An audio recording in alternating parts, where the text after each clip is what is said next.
Chapter 2639. A child without a mother was like a weed. When the movie played, Only Mothers Are Good in the World, he was expressionless the entire time. He didn't think much of his mother who abandoned her husband and child, but the old man was jealous.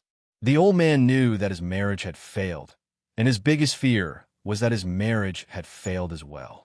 Therefore, the appearance of Little Fox was equivalent to the old man seeing hope and sweeping away the shadow in his heart. He understood, so every time the old man asked him to take good care of Little Fox, he nodded in agreement. Little Fox was his lover. Even without the old man's constant warning, he would still take good care of her. The announcement for Yi Qian and Father Fu's plane to board came again.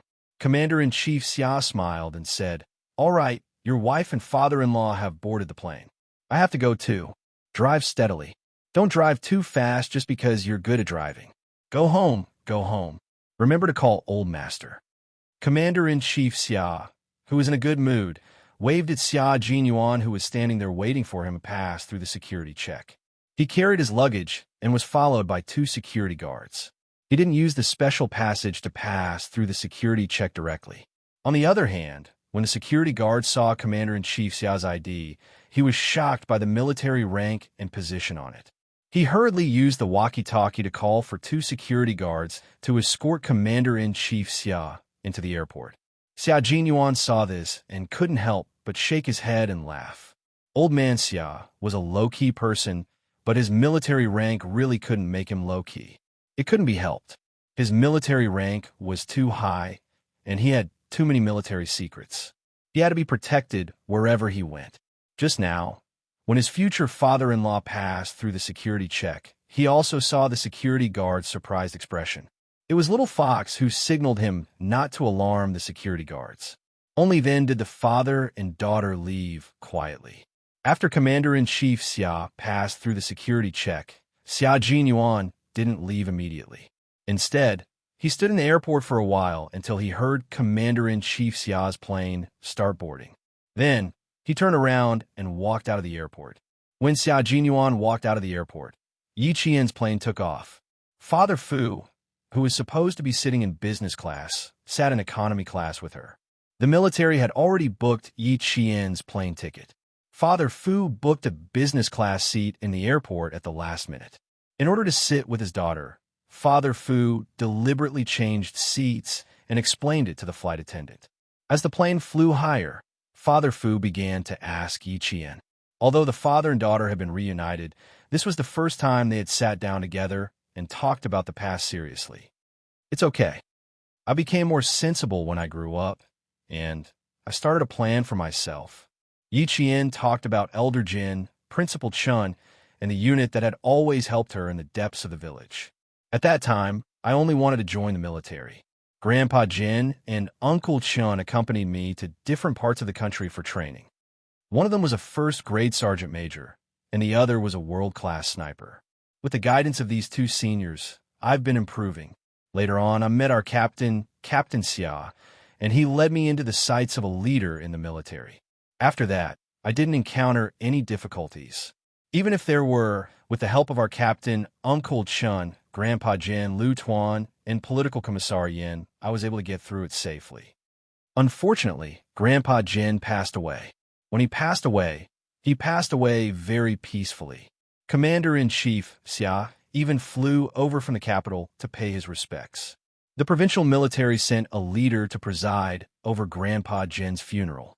In the end, Grandpa Jin was buried in the Southern Province Cemetery of Martyrs, just like my mother. Chapter 2640. Yi Qian didn't talk about the hardships she had gone through all those years. She didn't want her father to be sad because of her, but she couldn't hide the fact that everything had been fine, so she only talked about some difficult things. She also skillfully mentioned that whenever she was in trouble, it was all thanks to Grandpa Jin, Principal Chun, Lu Tuan, Commissar Yin, and Xia Jinyuan's help that she was able to get through it safely. When Father Fu heard this, he felt a little better. Father Fu gently stroked his daughter's hair and sighed softly. "I've made you suffer when you were young. If you have any difficulties in the future, let me handle them. I can't share the burden of the military for you, but I'll protect you from the storms outside, including your mother's." His daughter had suffered a lot. When she needed her parents the most, she didn't have them by her side to protect her. Fortunately, his daughter was lucky to have met so many good people. When the time comes, come with me to visit Grandpa General. I want to thank him for raising you and letting you walk the path of the military. Grandpa Jin introduced your mother to the military, and that was how I got to know your mother. It was Grandpa Jin who helped you choose to join the military and sent you back to me. Grandpa Jin is the benefactor of the Fu family. Every year on Tomb Sweeping Day, as long as you and I have time, we should visit his grave. Father Fu could hear how much Yi Chen missed Grandpa General the old man had passed away when his daughter was admitted to the military academy. Before he passed away, he had seen his daughter with a uniform of the military academy as he wished. He had no regrets and left with a smile on his face. He was as strong as an everlasting pine tree. Without him, he would never have reunited with his daughter. The old man was the Fu family's great benefactor, and Fu Yuxing would never forget his kindness and kindness. Yi Jian then talked about Grandpa General. She talked about how the old man had taught her how to recognize guns step by step. She talked about how the old man had taught her how to conduct herself. When she talked about the sad parts, Yi Jian's eyes turned red. She talked about how Uncle Chun had taught her how to become a sniper. He had accompanied her through barren mountains, deserts, snowy highlands, and 100,000 forests. Father Fu was very grateful when he heard this. I must pay him a visit. I must pay him a visit. After you visit your mother, take Dad to the base. Dad must thank Principal Chun. You must properly thank him for nurturing you. When Father Fu found out that Uncle Chun was also in Southern Province, he was very excited. This was equivalent to taking on the responsibility of a father, treating his daughter as his own daughter, and nurturing her with all his heart. But when Yi Qian talked about Xia Jinyuan, from how the two of them met, how he helped his daughter in every way, and how he even brought her to meet a certain military leader, Father Fu thanked Xia Jinyuan in his heart.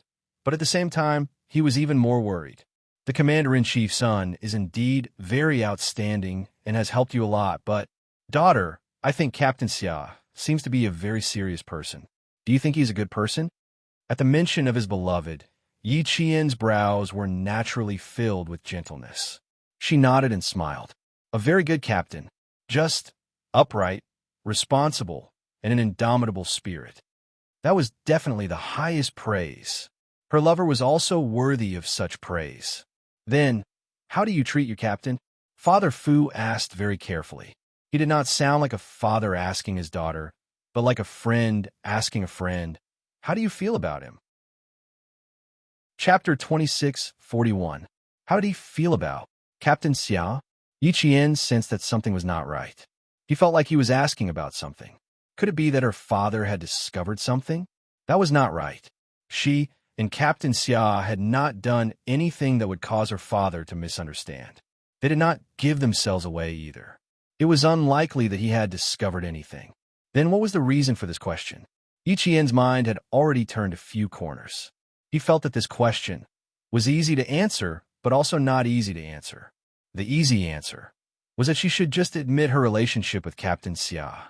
The hard answer was, would she be criticized for dating so early? As smart as Yi Qian was, he was instantly stumped. When Father Fu saw that she did not answer, he was even more certain of his guess. His daughter really did have a crush on her captain. She did not answer him because she was too embarrassed to answer. Well, girls always had their own little secrets. Besides, she was still young, and the military academy's management was extremely strict. It was best for him not to interfere. He had only reunited with his daughter for a few days. There were many things about his daughter and her habits that he did not understand. It was best for him not to ask about such personal matters in detail for the time being, lest his daughter resented him. I think he's a pretty good captain. From last time, I could tell that he is quite a capable young man. I don't mean anything by it, just asking casually. Father Fu felt that he was being too impatient. Without waiting for Yi Qian to answer, he continued, I heard from your commander-in-chief that your captain plans to get married at 35 or 36. That's still early. He's only 26 years old today. There's still 8 or 9 years to go. Men should prioritize their careers. It's good to get married later. Oh, right, the military academy's rules forbid dating, right? What Father Fu did not know was that his words did not ease Yi Qian's mind. Instead, it made Yi Qian's heart pound even harder. Her instincts told her something must have happened that made Father Fu suspicious, but she could not guess what it was exactly at the moment. Because she had maintained an appropriate distance from Captain Xia from the beginning to the end, she didn't do anything romantic in front of Father Fu. Yi Qian really didn't understand Father Fu's intentions for a while. There's no explicit rule, but it's something that everyone knows and will keep it in mind. When Yi Qian said this, she actually felt awkward. She did remember it, but when it came to her actions, she had already violated it. Fortunately, he did not neglect his homework and training. Otherwise, a relationship would have ruined his future.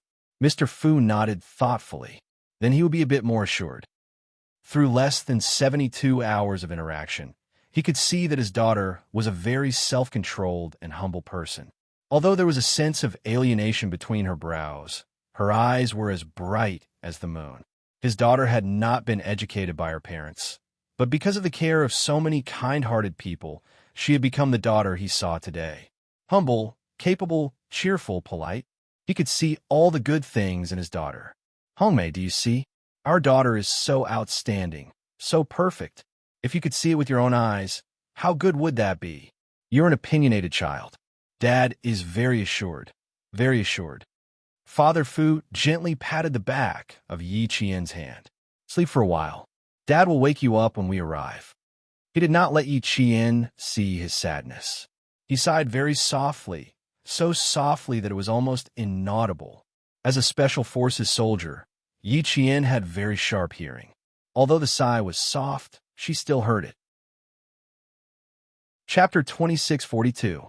He's missing his mother. Yi Qian didn't try to persuade him. He closed his eyes and turned his head to look out the window. The cabin was dimly lit, and only the emergency lights were on.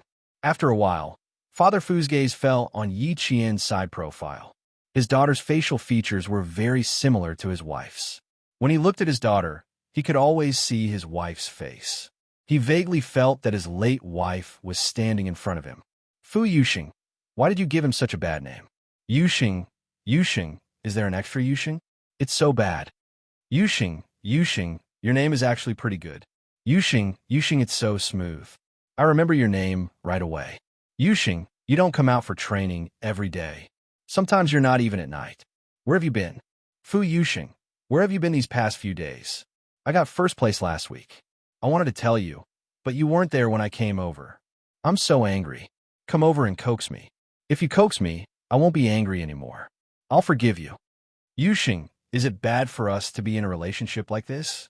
In the meeting last night, our political instructor said that the male and female soldiers in the team can't be in a relationship. Why do I feel like he's talking about me? I'm in a relationship with you. That scared me. I thought he was talking about me, but he wasn't. Yuxing, I'll tell you a secret. You can't tell anyone else. The instructor was criticizing a female student in the communications company. She ran out of the male soldiers' curtains in the middle of the night and was seen by the male soldiers' class monitor. Oh, that's so embarrassing. It's so awkward. Good thing I didn't go to your dorm. Otherwise, if I was caught, I'd be so embarrassed that I'd immediately retire and ignore you. Yuxing, we'll be able to get our marriage certificate in 3 days. Are you happy? Are you happy? It's no use even if you're unhappy. You had to be a good groom for me. No regrets. Do you hear me? Yuxing, I can't sleep. Let's go for a walk in the woods, okay? Did you get your report? We need proof from the military to get our marriage certificate. If you don't keep it well and lose it, we can't get married. He didn't lose the report, but he lost his wife.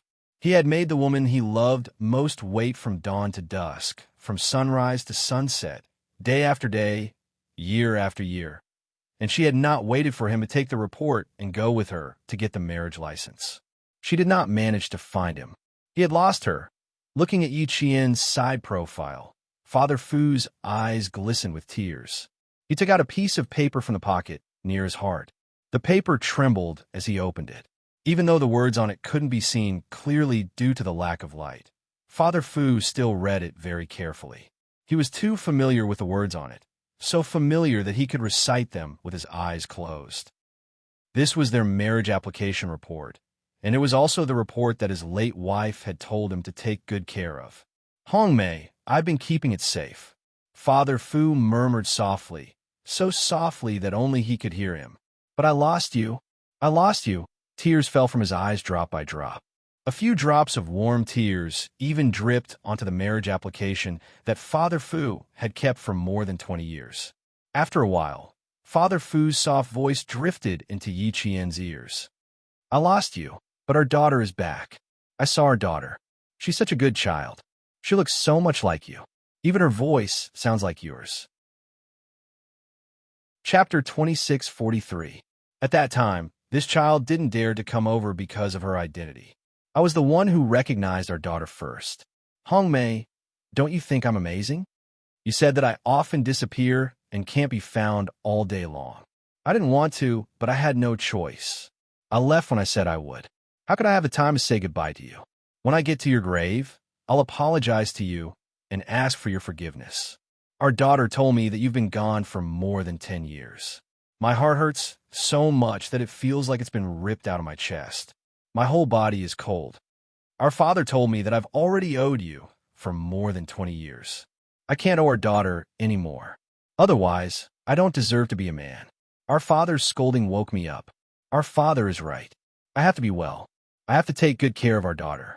Hongmei, I'm sorry that I can't accompany you now. I can't make our daughter sad. I have to make her happy. Don't worry.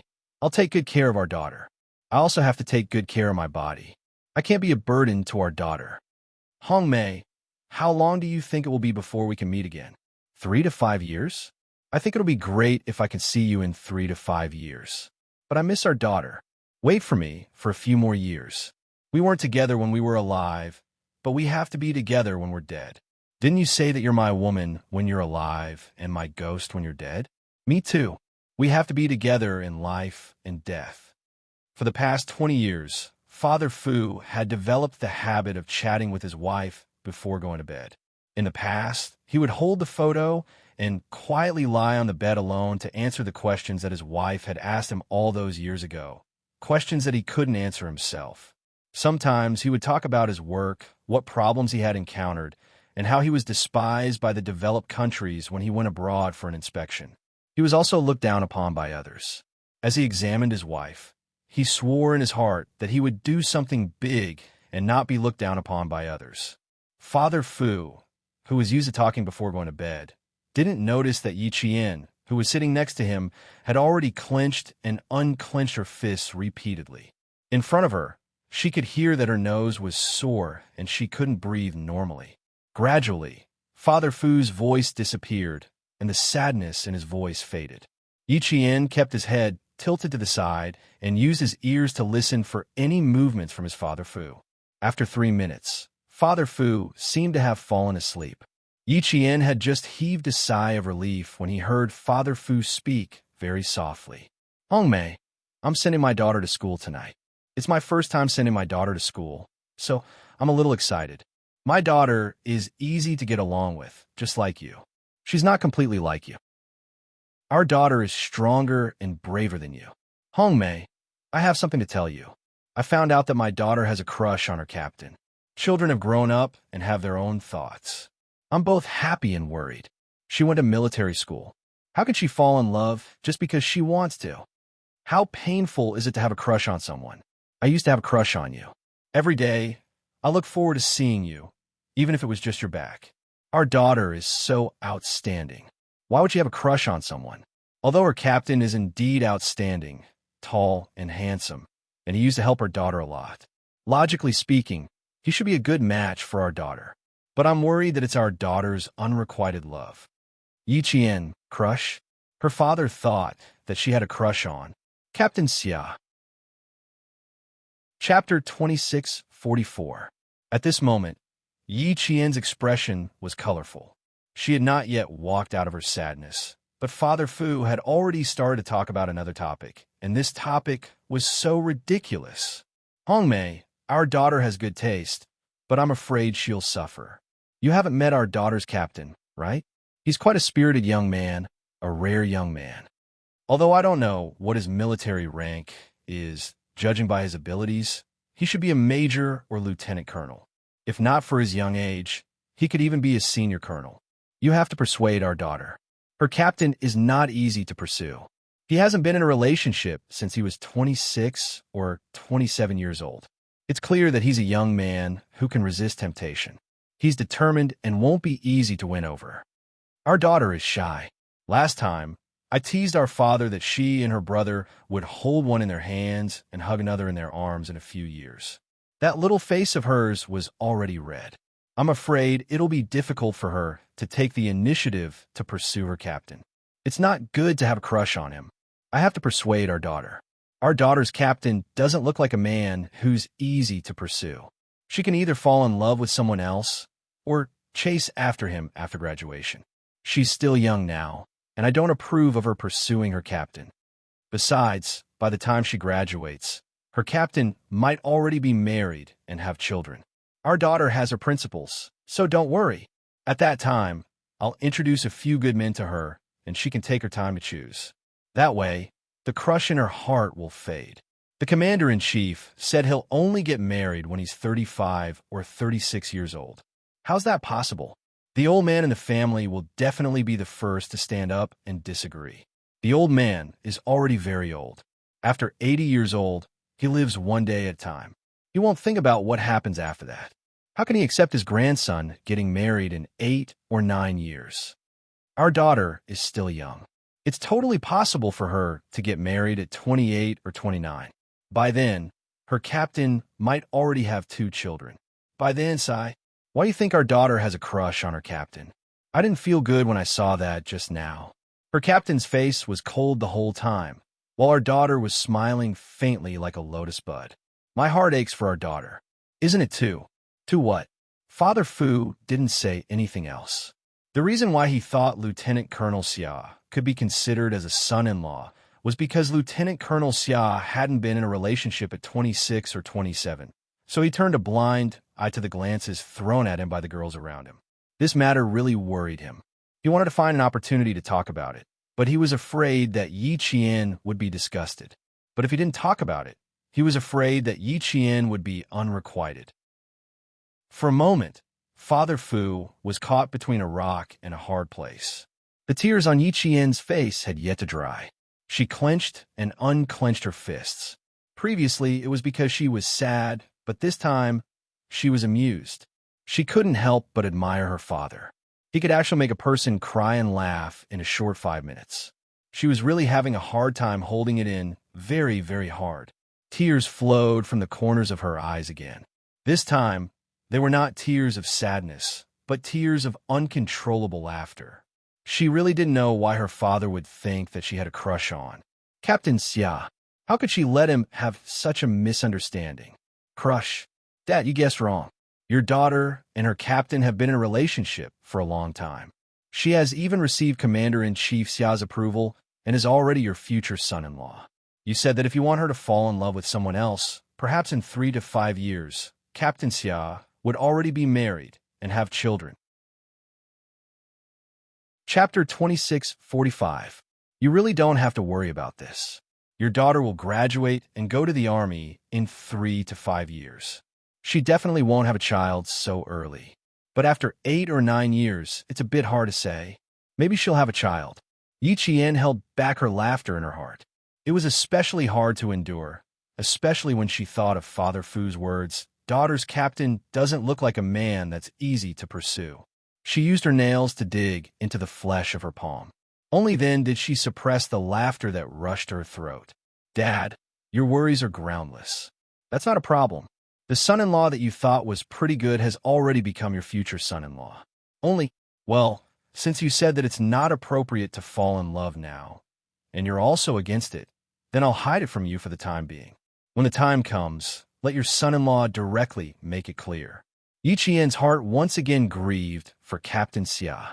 Although the impression was okay, but the future father-in-law thought, you don't look like a man that's easy to pursue. He also saw that your face was indifferent the whole time, while her smile was like a lotus bud. When did Captain Xia treat her with indifference? Yi Qian carefully recalled the less than half an hour of interaction with her man at the airport. She really didn't see him treat her with indifference. There was only a shameless desire to stick to her.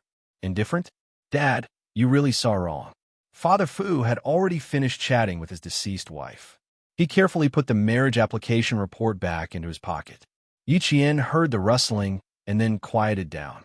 The corners of her mouth slightly curved, and she peacefully fell asleep. From the capital to Xiang City, it took about 2.5 hours of sailing time. By the time they arrived at school, it was already almost 1 in the morning.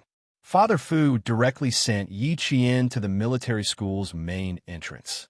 He raised his head to look at the towering school gates in the shadows of the spotlights. He smiled at Yi Qian and said, "I came here once 6 years ago. There were 2 engineers who came from your school. At that time, who would have thought that one day I would actually send my daughter to the National University of Science and Technology?" Very emotional, but also very happy. Yi Qian's heart was also very happy. This kind of happiness could be seen on her face. The feeling of having her father accompany her to school was not the same. "Go in quickly. Zhou Wu's dad will pick you up at the door." Father Fu, who was overjoyed, straightened Yi Qian's clothes and helped her put on her military cap. "Hurry up and go. Be quiet when you go back to the dormitory. Don't disturb your roommates." When Yi Qian would return to school, the school had already found out from the military. When the sentry at the school gate saw Yi Qian's student ID, he saluted her and let her in. Father Fu watched as his daughter walked back to school. With a deep smile on his face, Father Fu's eyes turned red again. He waved his hand and said with a smile, "Go, go, rest early." This was his and his wife's only daughter. She was smart, outstanding, and exceptionally beautiful. What was even rarer was that she had a good temperament. As a father, he didn't have to worry about her at all. In the blink of an eye, more than 20 years had passed. The time he spent with his wife was still vivid in his mind, as if it had happened yesterday. However, his daughter's growth told him that he was old, and his wife was no longer around. More than 20 years had passed, and there was only endless sorrow left. Yi Qian had already walked past the school. When she turned around again, she could still see Father Fu standing at the door, looking at her from afar. Although his face was blurred, she knew that her father's gaze had always been on her. After waving her hand again and receiving Father Fu's response, Yi Qian really quickened her pace and entered the school. Father Fu could no longer see Yi Qian's figure, but he did not leave immediately. He stood there for at least another 10 minutes before leaving. He directly went to check into a hotel not far from the road. Chapter 2646. On the other hand, Yi Qian ran into a little trouble. When a few flashlights swept over her, Yi Qian knew that she had run into the school's pickets. Military school pickets were not students. They were soldiers, which meant that they were assigned to the military school during the conscription period to maintain the daily order of the military school. As such, when you ran into a military school picket, you could not just run away like in a normal high school. In a high school, if you ran away, then so be it. Normally, they would not deliberately pull up the surveillance cameras to look for you. However, the pickets would definitely come. If you ran away today, you would only end up in a worse situation. Yi Qian did not run. She did not need to run. She just stood there and let the bright lights shine on her, especially on her face. Several beams of light shone on her face at the same time.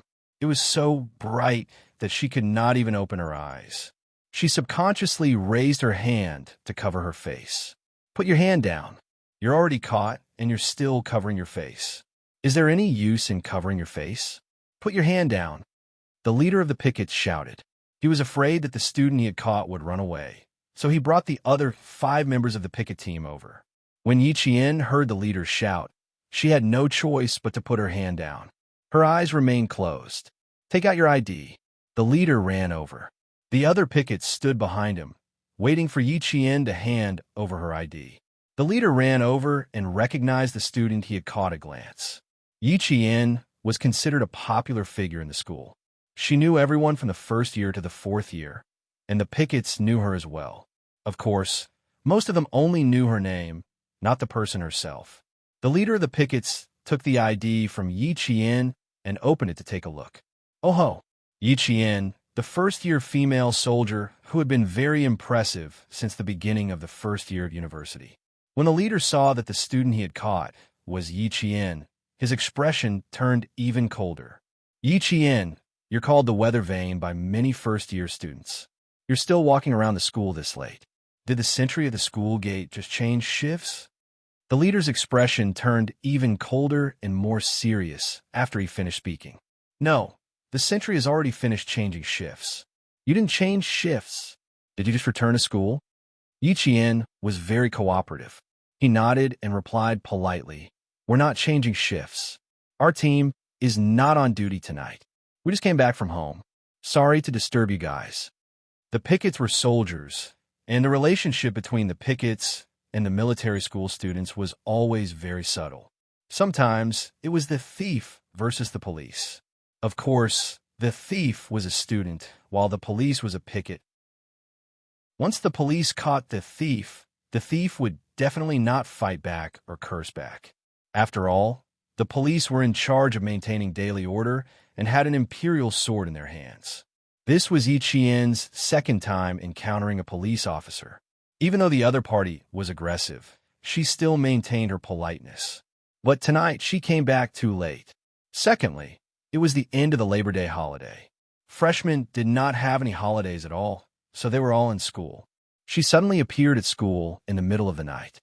It was normal for the pickets in charge of maintaining order to ask her questions. She just had to cooperate. When the leader heard that she really had just come back from home, he closed the document and handed it to a picket beside him. His tone became even more serious. Freshmen and third-year students have been staying in school ever since they returned from the 3-day exercise. I know that you were allowed to go home because you were approved by the higher-ups. But since you came back so late, we have to go by the book. No matter who you are, you have to register with the higher-ups. The unaware picket had already started to register Yi Qian's name and identification number. Yi Qian didn't mind. The school knew about her situation. The pickets wanted to record her name. She was very cooperative because she knew that even if she was registered, she wouldn't be criticized by the whole army. Chapter 26:47. I'm sorry. I'll be more careful next time. After Yi Qian finished speaking, she quietly waited for the pickets to finish registering her so that she could take her ID back to her dorm. It was indeed getting late. She washed up and tried to get to bed at 1 in the morning. However, she didn't expect that her cooperation would be seen as a provocation by the pickets. They thought that Yi Qian was arrogant and thought that she was all that just because she was a little famous. This time, Yi Qian's face turned cold. When a picket tried to confiscate her ID, Yi Qian reached out to stop him and said, "I'm sorry, you can register my name, but you can't confiscate my ID." Her actions and words angered the pickets. The leader of the pickets immediately shouted with a cold face, "Take her to the guardroom and put her in solitary confinement. Tell her team leader to come and get her. Also tell her team leader that returning to school in the middle of the night is against school rules and obstructing the pickets from carrying out their duties." When Yi Qian was in school, she often heard the male soldiers complain that the pickets were unreasonable. She had never seen or encountered it before, so she had always been reserved about it. But after seeing it tonight, she finally understood the male soldiers' complaints. She took her ID back, but a picket pushed her shoulder. At the same time, another picket tried to grab her shoulder and take her to the guardroom. Yi Qian avoided him. Her eyes were cold, but she still maintained her politeness and said, "I can go to the guardroom, but you have to give me my ID. It's not that I don't want to cooperate or give you my ID, but tomorrow after our class gathers, we need to go out for target practice. We need to register and get a gun, so I can't give it to you. Please forgive me." Target practice in the wild required real guns and bullets, and a student's ID required one to get a gun. Only with the ID could you get a gun. Without an ID, you couldn't get a gun. The main reason was that the pickets couldn't get her ID back in a day or two. If she gave it to them tonight, even if the team leader came to the guardroom to get her ID tomorrow, she might not be able to get it. Yi Qian was a person who never made enemies with others, especially in school. She would not take the initiative to make enemies with others. Even if it was a small matter, she, who had lived 2 lives, would just laugh it off and not be calculative. But tonight, he had stirred up a fire in the Public Security Bureau. Suppressing the anger in his heart, Yi Qian said patiently, "You have already registered my name and identification number. Just register it and report it to me. I really can't give you my identification number. You think I can't give it to you just because you say so? Are you the inspector, or am I the inspector?" The leader did not have a good temper. Seeing that Yi Qian insisted on getting his ID back and even resisted going to the security room, he became even angrier. "Don't think that you're so great just because you're a little famous now. Don't tell us what to do. You're only in your first year of university. You're still far from graduating in your fourth year. Who knows what you'll become? No identification. Do you dare to try and snatch it? I'll make you pay for what you did tonight." After he finished speaking, he made the first move to grab Yi Qian's wrist and drag him to the guardhouse. Yi Qian was so angry that he wanted to laugh. He took a step back and said again, don't fight. If we fight, we'll be embarrassed.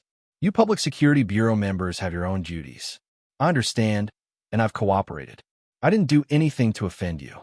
As for why I can't take my ID back, I've already explained. You can go to the guardhouse. I'll go with you now. You don't have to fight." The Public Security Bureau in school was known for being strict and loyal, especially the more experienced Public Security Bureau members. They also took good care of the students. And she probably met the Public Security Bureau that male soldiers had the most trouble with. Chapter 2648. Yi Jian didn't expect that she would actually go to the guardroom for a visit. In the face of the picket team, which even gave the male soldiers a headache, Yi Jian still took back her ID. She was not afraid of fighting, but pickets were still pickets. Even if she was angry, she had to hold it in. Tonight, she did not meet the experienced pickets from the day. They were all young men in their early 20s with the rank of corporal. If she fought them head-on, she would not be at a disadvantage. But in the end, she was reprimanded for fighting with the pickets because she did not know how to register. This female soldier is really unreasonable. Just now when she grabbed my wrist, she almost broke my hand. As the guardroom was locked, Yi Jian leaned the two stools against the corner of the room and put them together. Forget it, I'll just sleep for the night. There was nothing she could do about them tonight, but if she had met the experienced pickets, this would not have happened. Of course, the experienced pickets were also the scariest to the students. If a group of students walked past, they only needed to look at you to know that your bow tie was not properly fastened or your cuff buttons were not properly buttoned. Yi Jian was impressed by the pair of fiery eyes that were like gold during training. Yi Qian did not return to the dormitory. The next morning, the picket squad leader rushed over. Through the window, he saw Yi Qian, who had just finished his mission outside, sleeping soundly in the corner. "Open the door. You guys really misunderstood her. She just came back from the military. Even the sentinels know when she will return. You pickets could have asked the sentinels about the situation if you met her. Why did you drag her into the guardroom without saying anything? She didn't do anything to you in the surveillance footage. She also told you why she couldn't give your ID. Even if you don't believe her, you can still check the arrangements for each class." The picket squad leader felt his heart ache when he saw Yi Qian sleeping on the stools. The picket squad leader also severely criticized his soldier. "You could have just registered your name when you came back late. Why did you have to drag her into the guardroom and explain that her ID could not be confiscated? As the picket squad leader, you actually went against her. You're quite something. Now you know. Fortunately, she endured it last night and didn't quarrel with you. Otherwise, you wouldn't be her opponent even if you joined forces last night. How can you be so impulsive? A picket should be serious and fair, but sometimes we still need to listen to an explanation." Patrols were a common sight in the military academy, so Yi Qian did not take it to heart. When she came out, she even hugged and smiled at the patrols who had escorted her to the guardroom last night. This was not a complaint, but rather the responsibility of the other party, which was to handle every matter with a serious attitude. It should be known that even if the pickets were in a combat unit, they could still chase after those with military ranks. This was a group that reminded every soldier to pay attention to their image, maintain their image, and keep the rules in mind at all times. Ever since Yi Qian entered the school as a freshman, he was also a student who had spent time in the guardroom. When the patrol saw her faint smile, they felt a little embarrassed. They felt a little embarrassed in their hearts, but they still maintained a serious expression on their faces. The headmaster came over to ask if you had returned to school last night. In the morning, your squad leader said that you had not returned. When we found out that you had entered the guardroom, I was really shocked. Why would you enter the guardroom out of the blue? Entering this place is a serious mistake. I wouldn't be that surprised if someone else entered, but you really scared me. Chapter 26:49. The leader said helplessly, "I'll report this to the head of the school and rush over immediately." Then, the leader joked, "How is it after sleeping in the guardroom for a night? Do you have any regrets?" "I don't have any regrets. I just feel that the pickets in our school are very strict. Last night, I almost got into a fight with them, but luckily, I managed to hold myself back. Male students often say that the pickets are hard to deal with. I didn't think much of it before, but now I know what it feels like." The leader couldn't help but laugh. That's because you don't usually walk around campus. Even if you do, you're like a model. The pickets can tell if you're up to standard with just one look.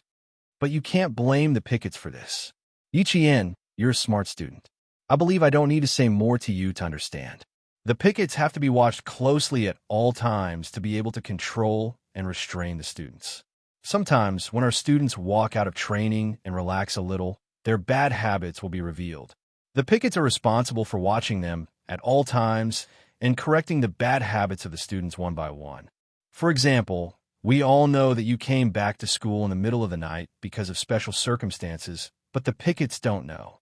In order to maintain the school's integrity, they will definitely carry out their duties. You can't feel wronged or anything. They are soldiers, and they also shoulder their responsibilities. You're a student, so it's only right for you to be picketed by them. Even if the way they handle things sometimes isn't very good, it's only because you don't meet the requirements of being a soldier that they appear.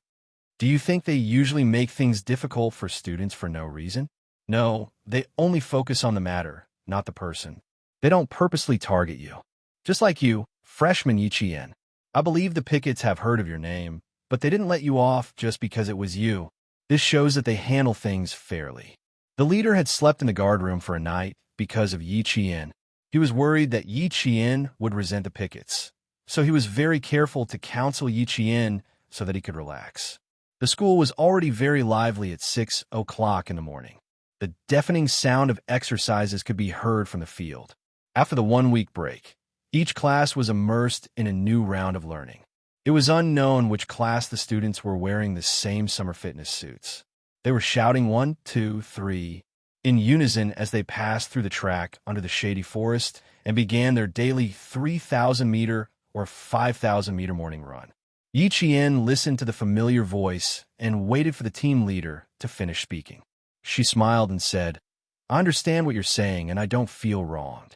It's just that at that time, they insisted on handing over my documents.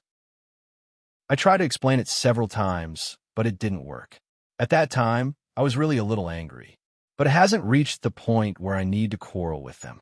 If we really quarrel, regardless of whether I have a reason or not, it will definitely be my fault in the end. The pickets have their duties, I understand. I really don't have any complaints about being locked up in the guardroom for a few hours." As he spoke, Yi Qian made fun of himself. "I think that if it weren't for last night, it would probably be very difficult to enter this place. Not every cadet in the garrison can stay a night there. I'll just treat it as an experience and leave behind a memento of my military academy life." Seeing that she really did not have any complaints, the team leader was relieved. He smiled and said, "Cadets have been caught by the pickets before, and the school leaders have also been caught before. There was also one time when a brigade commander from a combat unit came over. Because he didn't put on his collar properly, he was caught by the pickets and had a hand over his military ID. After he put on his collar properly, he was severely reprimanded by the pickets before he was let go." Chapter 26:50. Another time, a student who graduated from our school came back. This student was quite outstanding. He graduated as an outstanding student and was summoned by the military and the leaders of the Great Hall many times. He could be said to be a famous person in our school. He came back to school 2 years ago. Maybe he had just finished a meeting, so he put his summer coat on his arm and entered the school. I heard that when he walked to our library, he bumped into the pickets. At the same time that he was discovered, the pickets also discovered him. The scene instantly became lively. Many students saw the major suddenly stride across the short green belt and run away. He was afraid of being caught by the pickets. When the pickets saw him, they immediately chased after him. In the end, they didn't manage to catch him and let the major run away. Later, the major told the school leaders that he was scared out of his wits when he returned to his alma mater. His first reaction when he saw the pickets was to run away. The school leaders joked that you were not very obedient in school, but you were fine every time. This time, you were caught by the pickets, so they should teach you a lesson. They should let you follow the pickets and correct some bad habits of the students. At the same time, they should let the students know that even if you left your alma mater, as long as you come in wearing a military uniform, you still have to accept the pickets. There's nothing special about it. They're all treated the same. There's no difference. This is why there are pickets. The more Yi Jian listened, the more she felt a sense of familiarity, especially when she heard that the major who graduated as an outstanding student strode across the green belt and ran away when he saw the pickets. Why did she feel that he was talking about Captain Xia? When they met next time, she would have to ask if it was him. Quickly go back to the dorm and change. Today, you all will gather at 7:30 to shoot in the wilderness. Hurry back to the dorm. All right, you don't have to mention to the students that you're in the guard room. She was afraid that if word spread, there would be negative comments about Yi Qian. The team leaders, faculty leaders, and school leaders all took good care of Yi Qian. When He Jing and Su Wen came back from their exercise, they saw Yi Qian packing her backpack. They were so happy that they rushed over. Why are you only back today? Have you settled your family matters? It didn't give you a headache, did it? Is there anything you need our help with? You don't have to be so courteous with us. Yi Qian looked at Su Wen, who was talking to him. He did not answer any of her questions. Instead, he smiled and said, I haven't seen you for 4 days and you've gotten so tanned. Looks like I have to congratulate you. As soon as she finished speaking, He Jing pursed her lips and laughed. Isn't that so? Nowadays, she doesn't even need sunscreen anymore. She wakes up at 5 o'clock sharp every day and goes to the field to practice 1 round. I sacrificed all my rest time in order to improve my fitness as soon as possible. The instructor even specially praised her during the exercise today. She was so happy that her tail was about to curl up. Of course, it's beautiful. This is the first time I've been praised by an instructor. I have to keep working hard, little Jane Eyre. You have to take me with you in the future. I have to strive to pass the midterm fitness test. I can't be a burden anymore. If I continue to be a burden, even if the school doesn't chase me away, my dad will drag me away. He won't allow me to embarrass myself in school anymore. Yi Qian stuffed the water bottle into his backpack and looked at her with raised eyebrows. Uncle is here? How is it? Did you get criticized and taught a lesson? It's a pity that I wasn't there and missed the highlight. Chapter 26:51. Little Jane Eyre, you really missed out on the highlights. You left in the morning, and my dad came in the afternoon. Sigh, he scolded me so badly that he almost whipped me. Su Wen patted her chest with a face full of fear. Although she was tanned, she was still full of energy. I already promised that if I don't make it this semester, I'll get out of the military academy myself. I can't even get out of school. I can only study as much as I want. My dad is ruthless enough to cut off all my escape routes. If I leave the military academy, where else can I go to study? My dad made up his mind this time, so I don't dare to go against him head on. Otherwise, I'll suffer. Besides, I was scolded awake last time. I should be more proactive and not slack off anymore. Her words made Yi Qian and He Jing look at each other and smile. It was good that she thought it through. She was just afraid that if she didn't, she would be the first student in class to be expelled. When Su Wen wasn't around, He Jing quietly said to Yi Qian, Uncle Su is quite fierce. The school probably called him and told him about Su Wen's performance. When he entered the dorm, his face was so black that it reflected the light. I was so scared that my heart was pounding. I didn't even dare to breathe. Uncle Sue is a senior colonel. When he came, there were also school leaders. In front of the school leaders and teachers, he scolded Sue One. I wanted to sneak out to save some face for Sue One, but Uncle Sue politely asked me to stay. He also said that you're her comrade and roommate. The teacher said that Sue One usually has you and Little Ye's help. Otherwise, she would have been kicked out by the school a long time ago. You stay. Don't be afraid of embarrassing her. Which of the things she did weren't embarrassing? Face isn't given by others. It's earned by oneself. If she wants to embarrass herself, then don't blame others for knowing about her shameful deeds. Recalling the scene, He-Jing's heart was still pounding. I was so scared that I almost fainted. I wanted nothing more than to hug my blanket and cover my head. At that time, Sue-Won was crying so much that she almost fainted. Uncle Sue didn't allow me to comfort her. He even ordered her to write a letter of guarantee and put her fingerprint on it before he gave up. The whole process took half an hour from the beginning to the end. The military's swift and decisive style was vividly displayed. Yi Qian felt that Sue-Won's father's actions were quite effective. The reason why Sue-Won dared to sneak away was because he had a backup plan. She thought that if she really couldn't survive in the military academy, she could just withdraw and transfer to another school. In any case, with her score, she could transfer back to a higher education institution in the capital. Uncle Sue had directly dropped out of school. That was not to withdraw from school, but Sue-Won had directly given up on school. There was no way to take out any of her files. It was simply a dream to want to transfer to another university to study.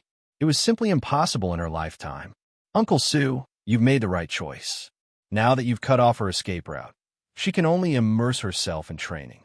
There's no other choice. In the following week, Yi Qian secretly observed Sue-Won's performance. She had a whole new level of respect for Sue-Won. She swept away her previous laziness and persevered through everything. She even knew to take the initiative to decline the help of the male students. Even if her eyes were filled with tears, she clenched her teeth and persevered. On Friday morning, there was a 5-kilometer field training. Yi Qian completely relaxed about Sue-Won. Although Sue-Won fell behind during the 5-kilometer field training, she clenched her teeth and persevered without giving up.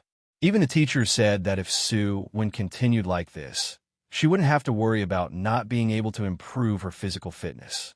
Yi Qian was happy for Sue-Won from the bottom of her heart. On Friday afternoon, Father Fu personally came to school. He needed to pick up Yi Qian and bring him back to Nan'an province to visit his deceased wife. Chapter 2652. From Monday to Friday, Father Fu wanted to go back to Nan province alone to visit his wife, but every time he thought of his promise to his daughter, he resisted the urge. Every time he couldn't hold it in any longer, he would take out his wife's photo and chat in the hotel for hours. Sometimes, Father Fu would visit the school and greet the researchers in the school's laboratory. With his ID, Father Fu was relatively free to enter the strict school. Other than the third-year dormitory, Father Fu was not allowed to enter. He was allowed to go to places like the school library. On Thursday, he even went to watch the drill, but unfortunately, he didn't see Yi Qian. The leaders of the school didn't know about the relationship between Father Fu and Yi Qian. Father Fu didn't say anything either, but he was a comrade of Yi Qian's mother, martyr Sun Xueqing, and wanted to go back to Nan province to visit his comrade. After discussing with the leaders of the school, the leaders asked Yi Qian if he could accompany them. On Friday, at 5 o'clock, Yi Qian and Father Fu went to the airport to return to Nan province. In the future, I don't have to come to school to look for you. Your leader explained to me that this is the only time you can leave the barracks for the night. He also said that you're the role model of all the first-year students, so you need to take the lead. With so many people watching you, the school will have to be stricter with you. If I had known this would happen, I would have gone to your leader a few days ago to tell you that I'm going back to Nan province to visit your mother. On the plane, Father Fu was still blaming himself for affecting Yi Qian. There were 2 days off on the weekend, and the school had a limit on the number of people allowed to go out. Only a few people in a student team could go out for half a day, so Yi Qian leaving school too often was not a good influence. This was also why the leaders of the school told Yi Qian not to tell the other students that she was locked up in the guardroom. Famous people were known by too many people, so their words and actions would be noticed. The slightest mistake would be made known to everyone, so the leaders of the school had their concerns. Yi Qian carefully put away the certificate before replying to Father Fu. I won't do it this semester. This is the only time. I've never gone out before. Even if I did go out occasionally, it was usually for business. Since the start of the semester, she had indeed not gone out on the weekends. Because she knew that she was going to go abroad to participate in the competition, she stayed in school for training on the weekends. Sometimes, she would even find an instructor to practice with her. She had never gone out. Father Fu had seen Yi Qian's attendance records and knew that she didn't usually go out on weekends, so he agreed to let Yi Qian go with him. Even if the father and daughter had made an agreement beforehand, even if the leaders of the hospital agreed, Father Fu himself would refuse. Study hard in school. I can see that the school leaders have high expectations for you. Although we don't live for the expectations of others, we should know from the eyes of others that we can actually go far. Take other people's expectations as a challenge to yourself. Jane Eyre. You'll find yourself facing difficulties that you once thought were impossible. Don't let down the expectations of the school leaders, which means that you're not letting down your own potential.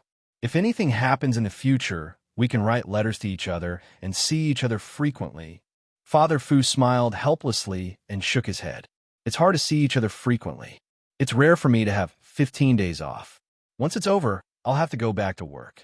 The next time we see each other is at least a year later. 2 or 3 years is normal. Write letters to me more often. Let me know about your situation in school so that I can understand my own daughter better. Chapter 26:53. When he met with the school leaders, he realized that his daughter was even more outstanding than he thought. She had become a popular figure in the school and a role model for the freshmen. Student Xiao Yi is not just outstanding. All of us can see how outstanding she is.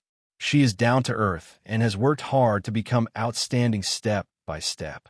Looking at her is like looking into a mirror, reflecting the distance between her and everyone else.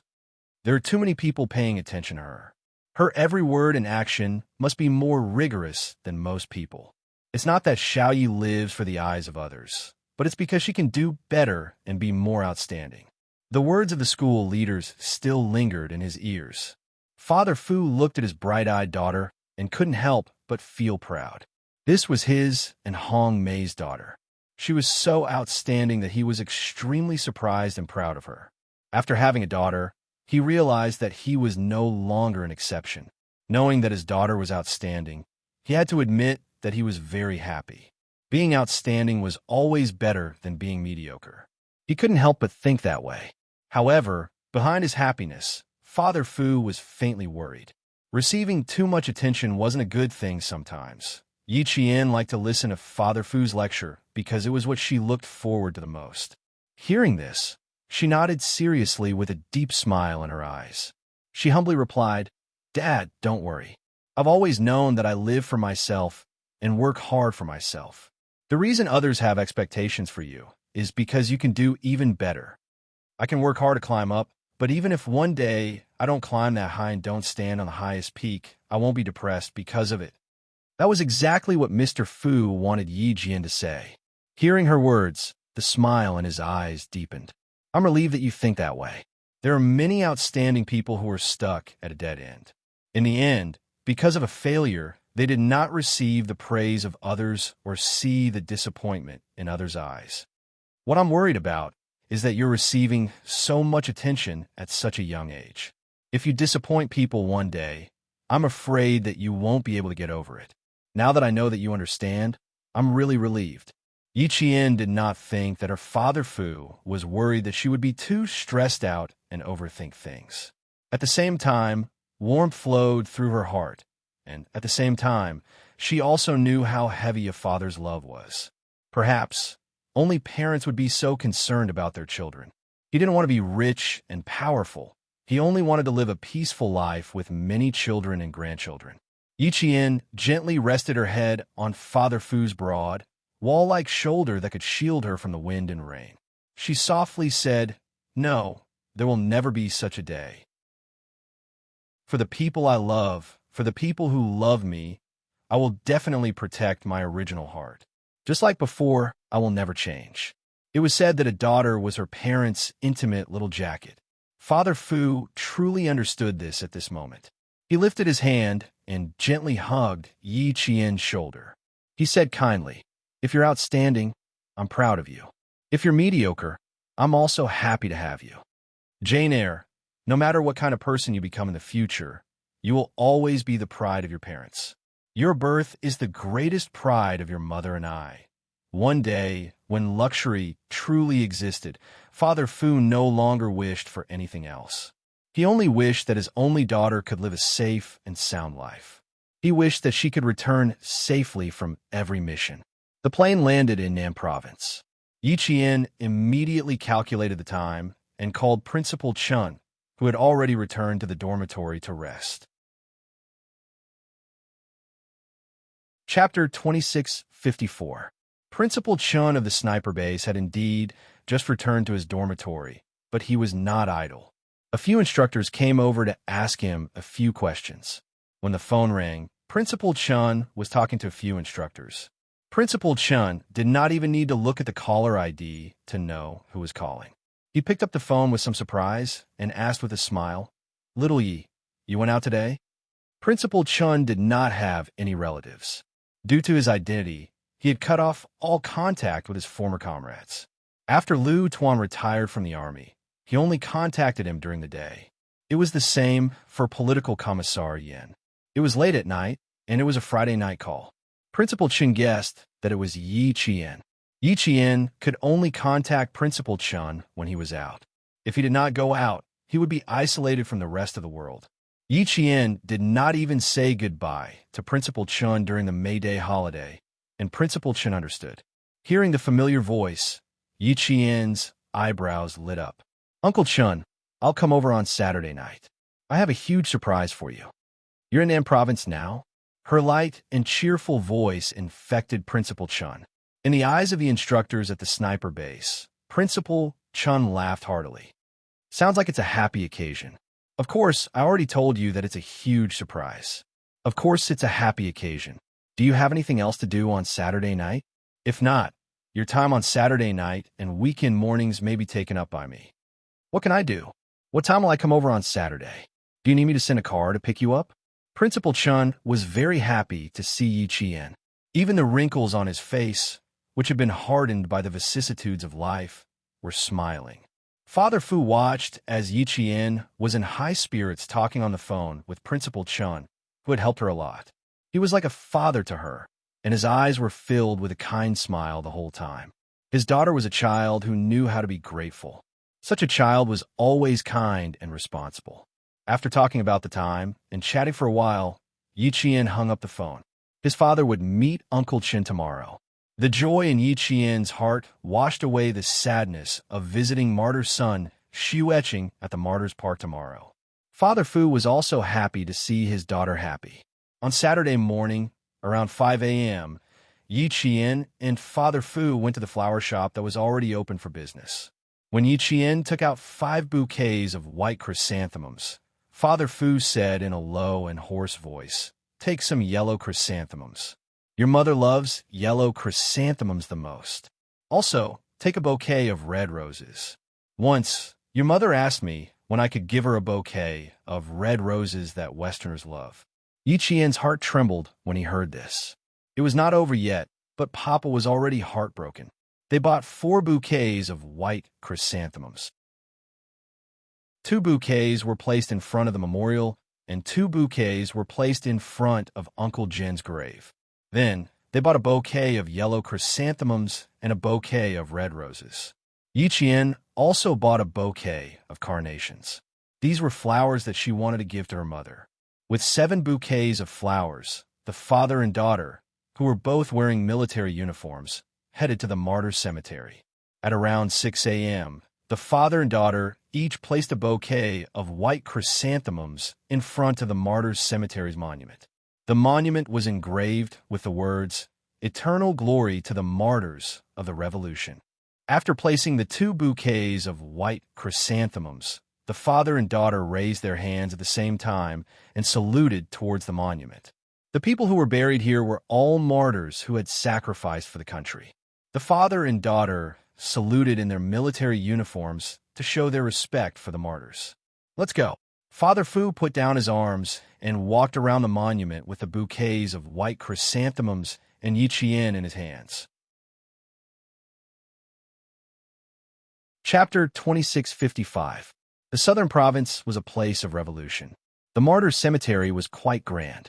Walking up the mountain, one could see the martyrs who had sacrificed themselves for the country. Uncle Jin was buried in a newly built cemetery. In the black and white photo, Uncle Jin was wearing an old-fashioned military uniform and a military cap. He had a faint smile on his face as he looked over with a determined gaze. Yiqian knelt down and looked at the kind-looking Uncle Jin in the photo. She used all her strength to kowtow, and the sound of her kowtowing could be heard on the limestone floor. In this life, if not for Uncle Jin's guidance, which pulled Yiqian out of the quagmire of revenge, Yiqian would not be the successful Yiqian she was today. Perhaps she would still be living well, but she would definitely be covered in shadows, living a gray life tormented by hatred. It was because of Uncle Jin that Yiqian was able to walk on a broad path and become who she was today. It was also because of Yiqian that the father and daughter could reunite. She kowtowed 3 times to the old man who was in eternal slumber. "Grandpa, Little Yi is here to see you." Little Ye's father is here too. "Grandpa, Little Yi has found her father. I'm here with her father to see you." As soon as she opened her mouth, she choked on her words. Father Fu knelt down as well and kowtowed to the old man who had taken care of his daughter in every possible way. "Uncle, I'm Jane Eyre's father and Hongmei's husband. It's all thanks to your care that Jane Eyre is who she is today." "Thank you, Uncle. You're the benefactor of the Fu family. You're the one who gave us hope. Without you, Jane Eyre wouldn't be who she is today, and I wouldn't have reunited with her."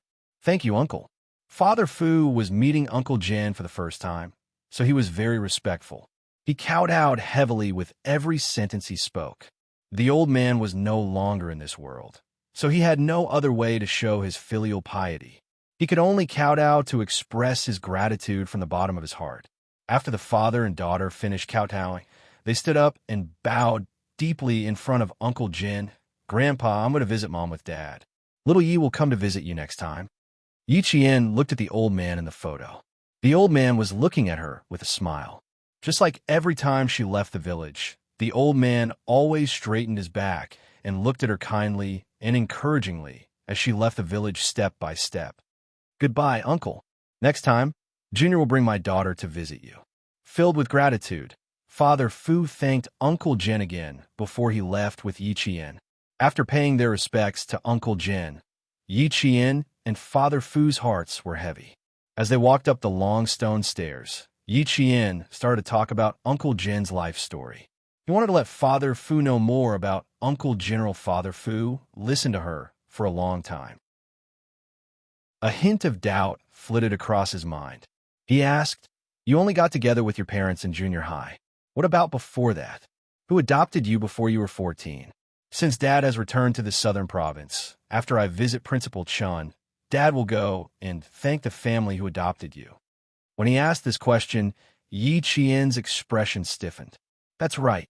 She kept mentioning Uncle Jin, Principal Chun, Platoon Leader Liu, Political Commissar Yin, and Captain Xia in the army. She started from junior high and did not mention anything before she was 14. She originally planned to tell Father Fu more secrets after visiting her mother. However, Father Fu had been immersed in his reunion with her and the grief of her mother's death. He did not ask about her life before she was 14. Chapter 2656. Now that he suddenly asked, Yiqian's expression was a little stiff, but her psychological quality was good. In a flash, she covered up the strangeness and smiled faintly. "The family that adopted me took the pension that my mother left for me. This family is no longer around, so Dad, you don't have to thank them." She didn't want to tell Father Fu about what happened before she was 14 years old. If she could hide it, she wanted to keep hiding it. In fact, it was a little unrealistic. Father Fu could find out about these things by investigating, so she also needed to mention it. But Yi Qian looked up at the high mountain where her mother was buried. The cypress trees were straight, like guards. At least wait until after visiting her mother and her father calmed down. One thing after another, there had to be a buffer. How could she reveal everything at once? Although she covered up the strangeness quickly, Father Fu still saw a clue. Just like that, Father Fu's heart fiercely twitched in pain. His daughter was avoiding the past again. It must be because her life was too hard and she didn't want to talk about it and make him sad. Her mother's matter was like this. She was afraid that her father would be sad, so she carefully hid it. Father Fu, who felt that he owed Yi Qian too much in his heart, felt like there was a huge rock pressing on his chest, making him unable to breathe. His daughter was too sensible enough to let her take care of him. Her father, Father Fu, who was short of breath, suppressed his tumbling emotions and took a deep breath. He cooperated with Yi Qian and pretended that nothing had happened. He smiled gently and said, "That's a pity. Next time, if there's a chance, Dad will go and thank them." At this time, Father Fu would never have thought that the family that adopted Yi Qian tortured his daughter in every possible way. She almost died several times. He didn't know if this family or the murderer that pushed his wife's sacrifice, separating him from the person he loved the most. In front of them was the tombstone of martyr's son Xueqing. As it had just passed the Qingming festival, there was still a withered wreath placed in front of the tombstone. This was a ceremony organized by the Southern Province troops every year to commemorate the martyrs. Every martyr's tombstone had a wreath and fresh flowers in front of it. Yi Qian pointed in the direction of martyr son Xueqing's tombstone and said softly to Father Fu, "Father, in front, to the left, the second one in the second row. Mother is buried there." After she finished speaking, Father Fu's gaze had already landed on her. Early in the morning, there was still a faint mist lingering on the mountain of the cemetery of martyrs. The sunlight shone softly through the mist, illuminating the rows of red pentagrams in front of the tombstones. Father Fu's gaze pierced through the mist and fell on the place where his deceased wife rested. "Hongmei," he murmured softly. Yi Qian saw him stumbling forward. Before he could see his mother, his father's soul had already been shattered.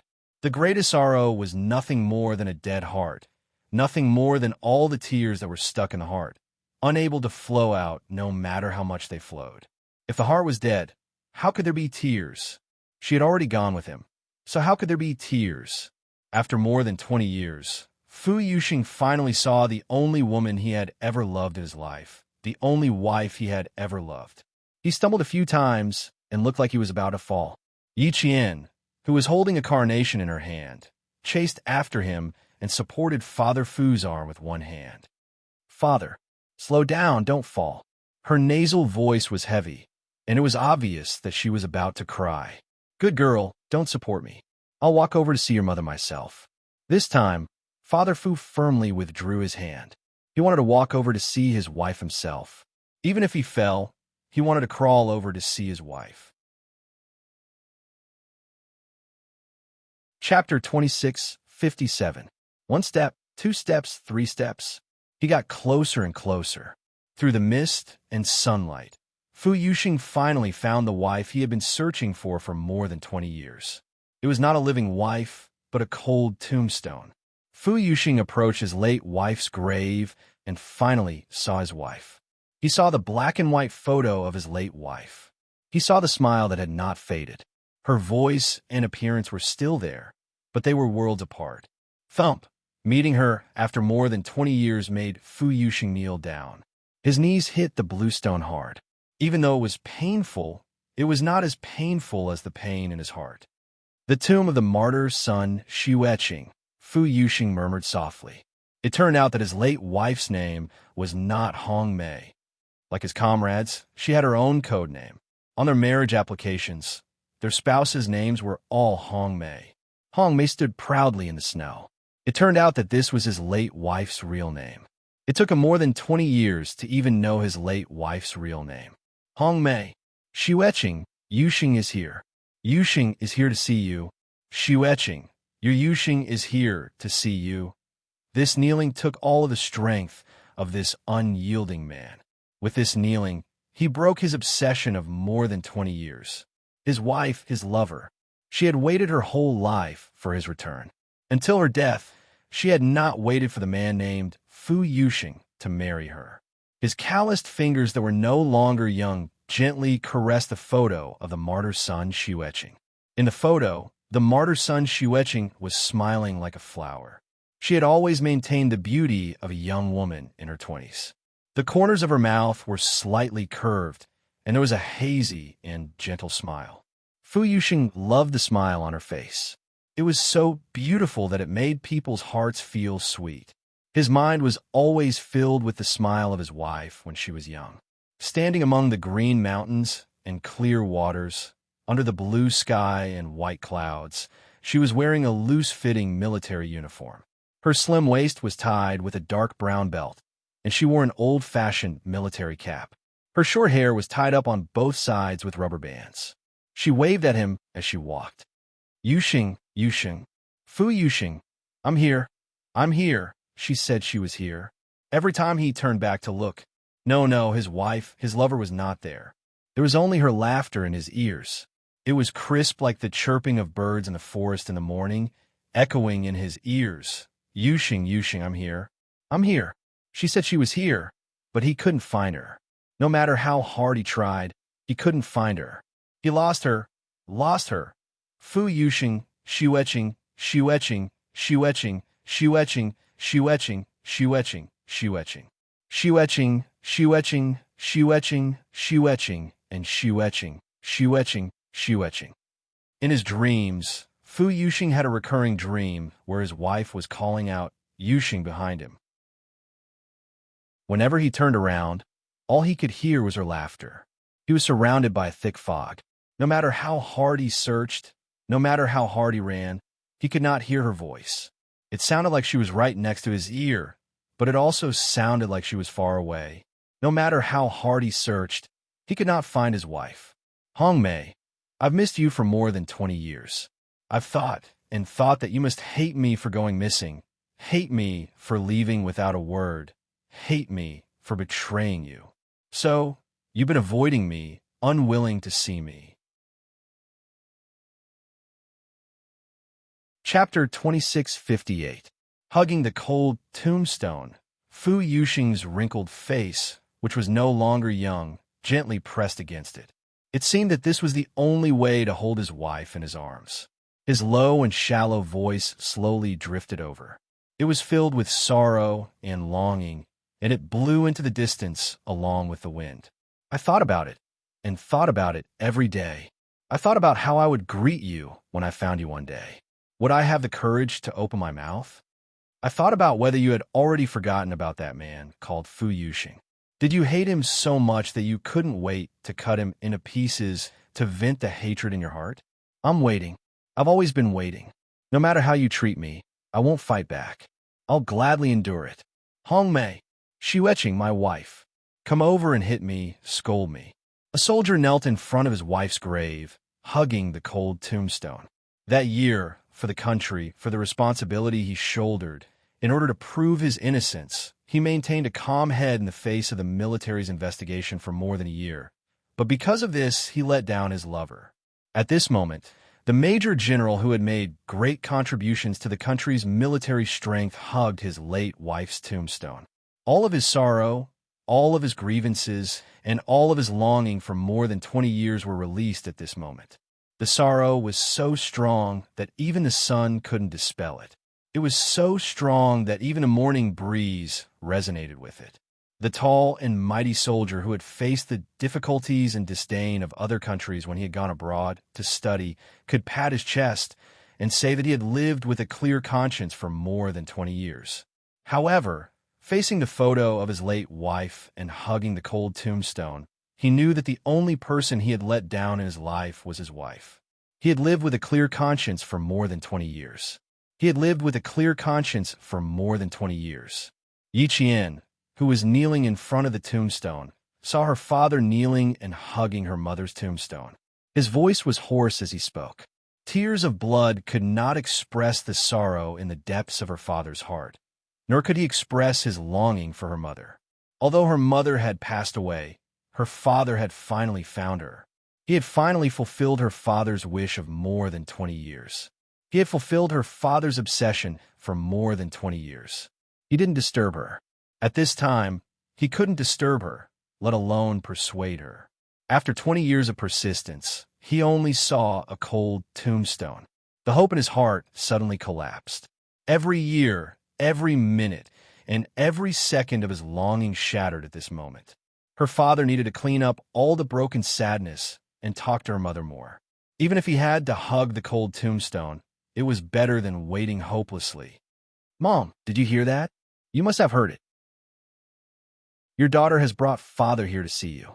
Your daughter finally knows that Father didn't abandon you. It was fate that made you and Father separated by life and death. Mom, don't worry. I will definitely find out who caused your death. One day, I will tell you who caused you to be separated from Dad and me, and caused our family to be reunited after more than 20 years. Listen to Dad. You must listen carefully. Dad really loves you. He has not forgotten you, nor has he abandoned you. He has loved you deeply for more than 20 years. Father Fu knelt for a long time, and Yi Qian also knelt for a long time. Chapter 26:59. The bright and beautiful sunlight slowly became hot, and the morning mist finally dispersed. The wind blew over the mountain and dried the tears on Yi Qian's face. She looked at her father, who was still hugging her mother's tombstone, and had endless things to say. The birds leaped lightly from the pine trees that were like guardians guarding the martyrs' cemetery. Small shadows of swords flitted across the sky, leaving behind a string of crisp chirps that entered Papa's low and shallow words. After kneeling for a long time and talking for a long time, Father Fu finally let go of the tombstone. At this moment, the tombstone was not cold, but had Father Fu's body temperature. It was warm, like the warmth in the black and white photo of martyr son shoe etching. You must be annoyed after talking so much. I can't help it, Hongmei. I have too much to say to you. You have to be more tolerant of me like before. I can't come to see you often, and I can't come to chat with you often. Every time I come, I'll talk to you for a long time. It's too lonely and cold for you to sleep here alone. I have to talk to you more for the rest of my life. Our daughter, Jane Eyre, can't come and talk to you often either. You have to be more tolerant. Hongmei, although you left us, we still need you to be more tolerant of us. Do you think I'm annoying? You used to say that I was noisy, and you kicked me when you were annoyed. Every time you kicked me, you would ask me if it hurt. I would laugh and tell you that it didn't hurt. To be honest, it really did hurt. You were strong. Every time you kicked me, you would kick my calf. Even though I was wearing a pair of shoes, it still hurt a weak scholar like me. Now I wanted to kick me a few more times. Saying that I was annoying has become an extravagant wish. Father Fu, who had let go, did not get up immediately. Instead, he used his hands to wipe the photo of his deceased wife, and then slowly and carefully wiped the tombstone. It's all stained with dust. You're a clean freak. How can you stand it? I have to clean it for you. Otherwise, you'll scold me for not being hygienic. Actually, I've always paid attention to hygiene. It's just that you love cleanliness and didn't realize it.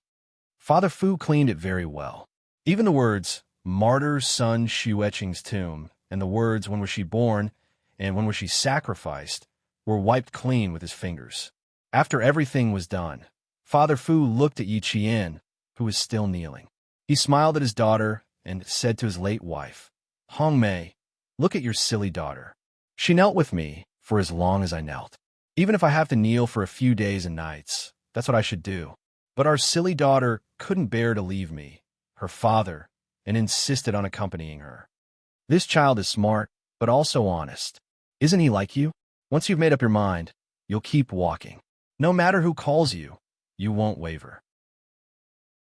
Father Fu spoke to his late wife as if they were chatting. He smiled and waved at Yi Qian. Come, Jane Eyre, let's sit here. You sit on your mother's side, and I'll sit here. We'll chat with your mother on either side. After kneeling for so long, Yi Qian's knees still hurt when she got up. But under Father Fu's gaze, she smiled and sat on his side. From morning to noon, and from noon to afternoon, Father Fu talked for a while, and Yi Qian talked for a while. They talked about many things, and Yi Qian also listened to many past events.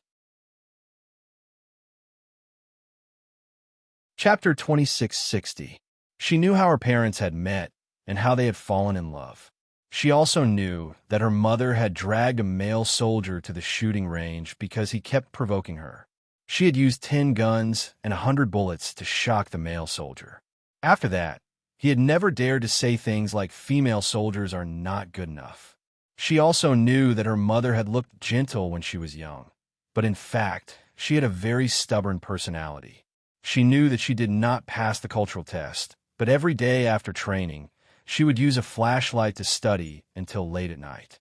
In the end, she ranked first in the team during the final exam. That day, the father and daughter cried and laughed for a while. They spent 10 hours with the most important person in their lives, the martyr's son Xueqing, who was no longer alive. When they came down from the mountain, it was already sunset. Walking down the long ladder, Fu Yuxing looked back again. He seemed to see a slender figure sitting at the top of the stone ladder, waving at him. Fu Yuxing squinted slightly. When he wanted to look again, he only saw green cypresses and birds flying by. The slender figure in his eyes did not exist. If there really was a soul, he believed that the slender figure he had just seen was his late wife sending him and his daughter off with her eyes. Looking at the tall ladder, Father Fu smiled slightly. Goodbye, Hongmei. I'll see you again next time. After saying goodbye in his heart, Father Fu did not look back. He walked out of the cemetery of martyrs with Yi Qian. His past with his wife had come to an end. Next, he would take good care of their only daughter, with the love that his late wife had for her daughter. Yi Qian could feel the change in Father Fu. The most obvious change was that his steps were much lighter. This was great. Really, really great. At around 6:30 p.m., the father and daughter took a taxi to the suburbs. As soon as Yi Qian got out of the car, he heard a familiar voice from the side of the road. Girl Yi, it was Principal Chen's voice. Father Fu, who was sitting in front, was paying the fare and was about to get out of the car later. When he pushed open the door and got out, a sharp gaze swept over him. He saw a middle-aged man who was about the same age as him, looking at him with a scrutinizing gaze. Principal Chen was very, very shocked because he saw Yi Qian's features in this major general's face. He actually saw Yi Qian's shadow. Yi Qian's features were very similar to this major general's. Then he heard Yi Qian say to the middle-aged man, Dad, Uncle Chen is here to pick us up. Dad? Dad? Dad? Yi Qian, who did not expect Principal Chen to personally come to the intersection to pick them up, was very happy. He cheerfully said to Father Fu, Dad, Uncle Chen is here to pick us up. Then he ran towards Principal Chen like a little bird. Uncle Chen, I found my dad. Look, I brought my dad to see you. Dad? Biological dad? It was so shocking that even this world-class sniper had a look of great surprise on his face. Principal Chen could not believe what he had just heard. He asked again, Biological dad? Yi Qian pursed his lips and smiled. He nodded vigorously. Yes, yes, yes. Biological dad. We've done a DNA test. He's my biological dad. Uncle Chen, this is the huge surprise I have for you. Girl Yi, what you brought to Uncle Chen is not a surprise, but a shock. Principal Chen could not help but laugh. His surprise had accidentally turned into a shock, and he was really scared. Biological dad. Girl Yi had actually found her biological dad. Chapter 2661. Principal Chen was extremely shocked. His brain couldn't react for a moment. Even the DNA was tested. Naturally, there was no need to suspect anything. It was 100% certain that he was Yi Yada's father. Yadu, how did she find her biological father? There are many things that I can't explain clearly over the phone. I rushed back on the first of May to talk to you. Who knew that I would have to leave the southern province at the last minute? I'm sorry, Uncle Chen. I didn't tell you immediately. Yi Qian saw Principal Chen's rare shock, and felt a little uneasy. It was such an important matter, but she didn't tell Uncle Chun immediately because of various scruples. She felt guilty towards Uncle Chun. Before she found her grandfather and father, Uncle Chun had always been her closest family. She should tell Uncle Chun immediately if anything happened. Moreover, she said last time that she would tell him immediately if anything happened in the future. In the end, she still didn't do it. Principal Chun understood Yi Chien. When she said, "I'm sorry," he knew that Yi Chien felt guilty towards him. He raised his hand and adjusted her collar with a smile. He sighed and said, "There's no need to apologize to Uncle Chun. You've always been reliable. You've always done things steadily. You don't dare to make a single mistake. How could Uncle Chun not know why you didn't tell me immediately? It's probably because of various scruples. I definitely wouldn't have spread the news until the final confirmation and father and daughter reunite. Moreover, there was the martyr son Xueqing in middle. Yi Yadu had always thought that it was her biological father who abandoned her mother. Abandoning one's wife and daughter was extremely hurtful to Yi Yadu. He could say with certainty that even if Yi Yadu knew who her biological father was, she wouldn't easily meet him. She had a knot in her heart. She had to cut it out and let out the blood that rotted in her heart before she could accept her biological father. The Yi girl in front of him had eyebrows as clear as a breeze and eyes as bright as the moon. There wasn't the slightest bit of gloominess on her face. It was obvious that everything had been settled. Only then did she feel relieved and happily came to report the good news to him. This silly girl. How could it be that she didn't tell him immediately? She was clearly shouldering the burden alone so that he wouldn't worry. There must be a reason why you didn't tell me. Uncle Chun doesn't need your sorry. Uncle Chun just wants you to be fine. Principal Chun adjusted Yi Qian's collar. Not bad, clean and valiant. Just like her biological father, she was an indomitable soldier. When Yi Qian heard this, he was so moved that tears welled up in his eyes. Her closest relatives could always understand her. No matter how wrong she was, they would always choose to forgive her. She didn't tell Uncle Chun immediately because she had a lot of concerns in her heart. She was afraid that her biological father wouldn't acknowledge her. She was afraid that even though she knew that her biological father didn't abandon her mother on purpose, she still couldn't accept him. She was even more afraid that even though they were biological father and daughter, they were no different than strangers when standing in front of each other. In her previous life, she had been through too many hardships, so much so that she had developed a character where she would not easily reveal anything unless she was absolutely certain. Even though she had thought of changing this character in this life, she still chose to temporarily hide it when something big was about to happen. Moreover, at that time, if Captain Xia hadn't accompanied her to face it, it was very likely that she wouldn't have taken the step to acknowledge her biological father. She would have stubbornly locked herself in her own world and stubbornly believed that her father had abandoned his wife and daughter on purpose. Chapter 2662. And now, everything had cleared up. She had even brought her father to visit Uncle Jin, and then brought her father to visit her mother. She had heard many things about her father and mother, and deeply understood how much her father loved her mother. Everything was so beautiful that she couldn't help but want to give this surprise to her other closest relative. Uncle Chun. She wanted to make him happy, and she wanted him to feel more assured about her. Uncle Chun, thank you. Yi Qian raised her head and looked at Principal Chun, who had appeared in her world like a towering mountain and sheltered her from the wind and rain. He was like a father figure to her, and the smile in her eyes grew brighter. Principal Chun looked kindly at the girl who he had watched grow up and smiled. Do you still need to be so polite with Uncle Chun? If you're happy, Uncle Chun will be happy. Don't just talk to me. Let your father stand to the side and wait. Don't let your father wait too long. Introduce him to Uncle Chun. Father Fu, who was standing to the side, felt happy, but also slightly bitter. Before he had appeared, Principal Chun had taken over the position of father and sheltered his daughter from the wind and rain. He had held his daughter's hand as she grew up, and he was destined to miss his daughter's growth. Seeing that Yi Qian and Principal Chun had finished talking, Father Fu didn't wait for Principal Chun to walk over. He immediately went up to him and stretched out his hands at the same time. With Yi Qian in the middle, the two officials met harmoniously.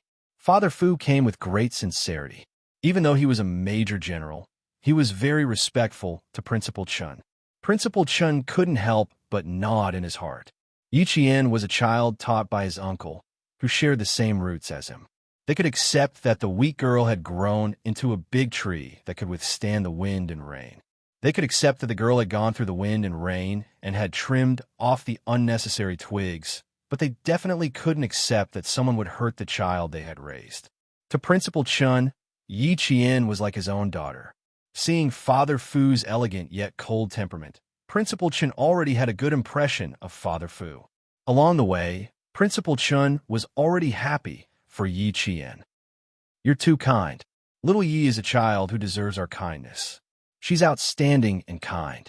Uncle and I don't have to worry too much because we know that little Yi has a sense of propriety and won't do anything bad."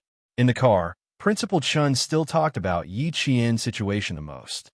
He knew that Yi Qian was someone who only reported good news and not bad news. He guessed that Yi Qian must not have told Father Fu about the hardships he had suffered in the Yi family, so Principal Chun did not mention it. Father Fu listened very attentively. These were all Yi Qian's past. It made him understand what kind of life his daughter had lived. Was it hard? Was it difficult? Was it sweet? Was it sweet? He really wanted to hear more. Only by hearing more would he be able to understand his daughter better. Principal Chun, who could read Father Fu's mind, sighed softly in his heart. He then nodded to himself. Little Ye's biological father was very reliable. From his expression, it could be seen that he valued little Yi very much. That was the best. With her biological father taking care of her, he felt even more assured. She also suffered a lot. Back then, she was still young and we wanted to train her. We would often give her some difficult problems that were impossible to solve at her age. Uncle and I secretly told her that as long as she dared to accept the challenge, we would train her well based on her courage. Chapter 2663. Who would have thought that as our problems got harder and harder, little Yi could handle them better? Not only could she handle them, but she could also complete them. This was an eye-opener for Uncle and me, and we were even more determined to train her well. That was why we came up with the 4-year plan and the special training in the snow, forest, and desert. Major General Fu, your daughter has suffered a lot to get to where she is today. Principal Chun let out a long sigh. Little Yi was the kind of person who only reported the good news and not the bad news, but he had to tell Major General Fu that his daughter did not get to where she was today because of her talent, but because of her hard work. He also had to let Major General Fu know that little Yi was a child who had suffered a lot. Principal Chun did not want Yi Qian to only report the good news and not the bad news to Father Fu. He had to let Father Fu know what he needed to know. This was the only way he could treat little Yi better in the future. Yi Qian did not interrupt the whole time, because after they got into the car, Father Fu said, "Jane Eyre, you sit in the front. I want to talk to Principal Chun for a while." Principal Chun said, "Your father is right. You can't interrupt when the adults are talking." One was her biological father, and the other was Principal Chun, who was like a father to her. The two fathers had established a tacit understanding within 3 minutes of meeting each other. Yi Qian was happy. However, she was also quite afraid.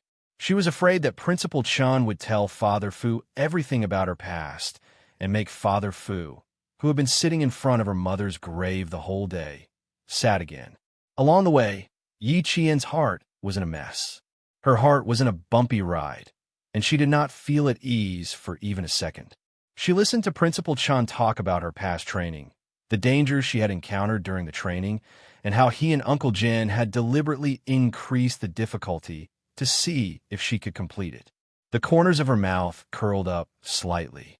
Without the harsh training in the past, how could he have achieved today's results? It was only a half-hour drive from the intersection to the sniper base. The car drove straight into the base. Yi Qian jumped out of the car first and opened the door for his two fathers.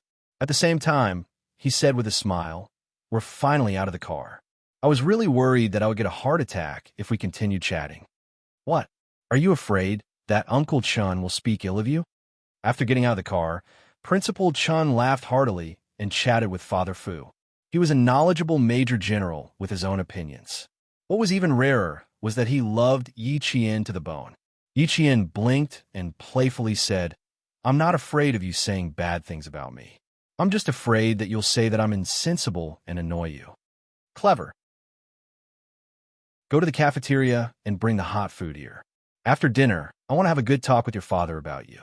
Principal Chun shook his head with a smile, but the relief in his eyes deepened. After finding her biological father, Yi Qian's eyes became even brighter. Even her smile was exceptionally joyful. He still wanted to ask her how she found her biological father and how she could let go of the past and accept him. There were too many things that he did not understand. Although he had a good time chatting with Major General Fu, he still wanted to understand more. At that moment, Yi Qian remembered that she had not told Uncle Chun about another important matter. She still needed Principal Chun to keep her relationship with Captain Xia secret. She could not tell Father Fu for the time being. After Father Fu washed his hands before dinner, Yi Qian took the opportunity to say, "Uncle Chun, I still need you to help me keep my relationship with Captain Xia secret for the time being. My father doesn't want me to fall in love so early. Also, he thinks that I have a crush on Captain Xia." At this point, Yi Qian could not help but laugh. Chapter 2664. Principal Chun couldn't help but laugh. How could there be such a misunderstanding? I don't know either. After my dad met Captain Xia, he thought so. I don't know how he could tell that I have a crush on Captain Xia. Speaking of crush, it should be Captain Xia who has a crush on me. Yi Qian lifted her chin slightly, revealing a rare ladylike demeanor. You've always known that it was Captain Xia who pursued me. Principal Chin agreed.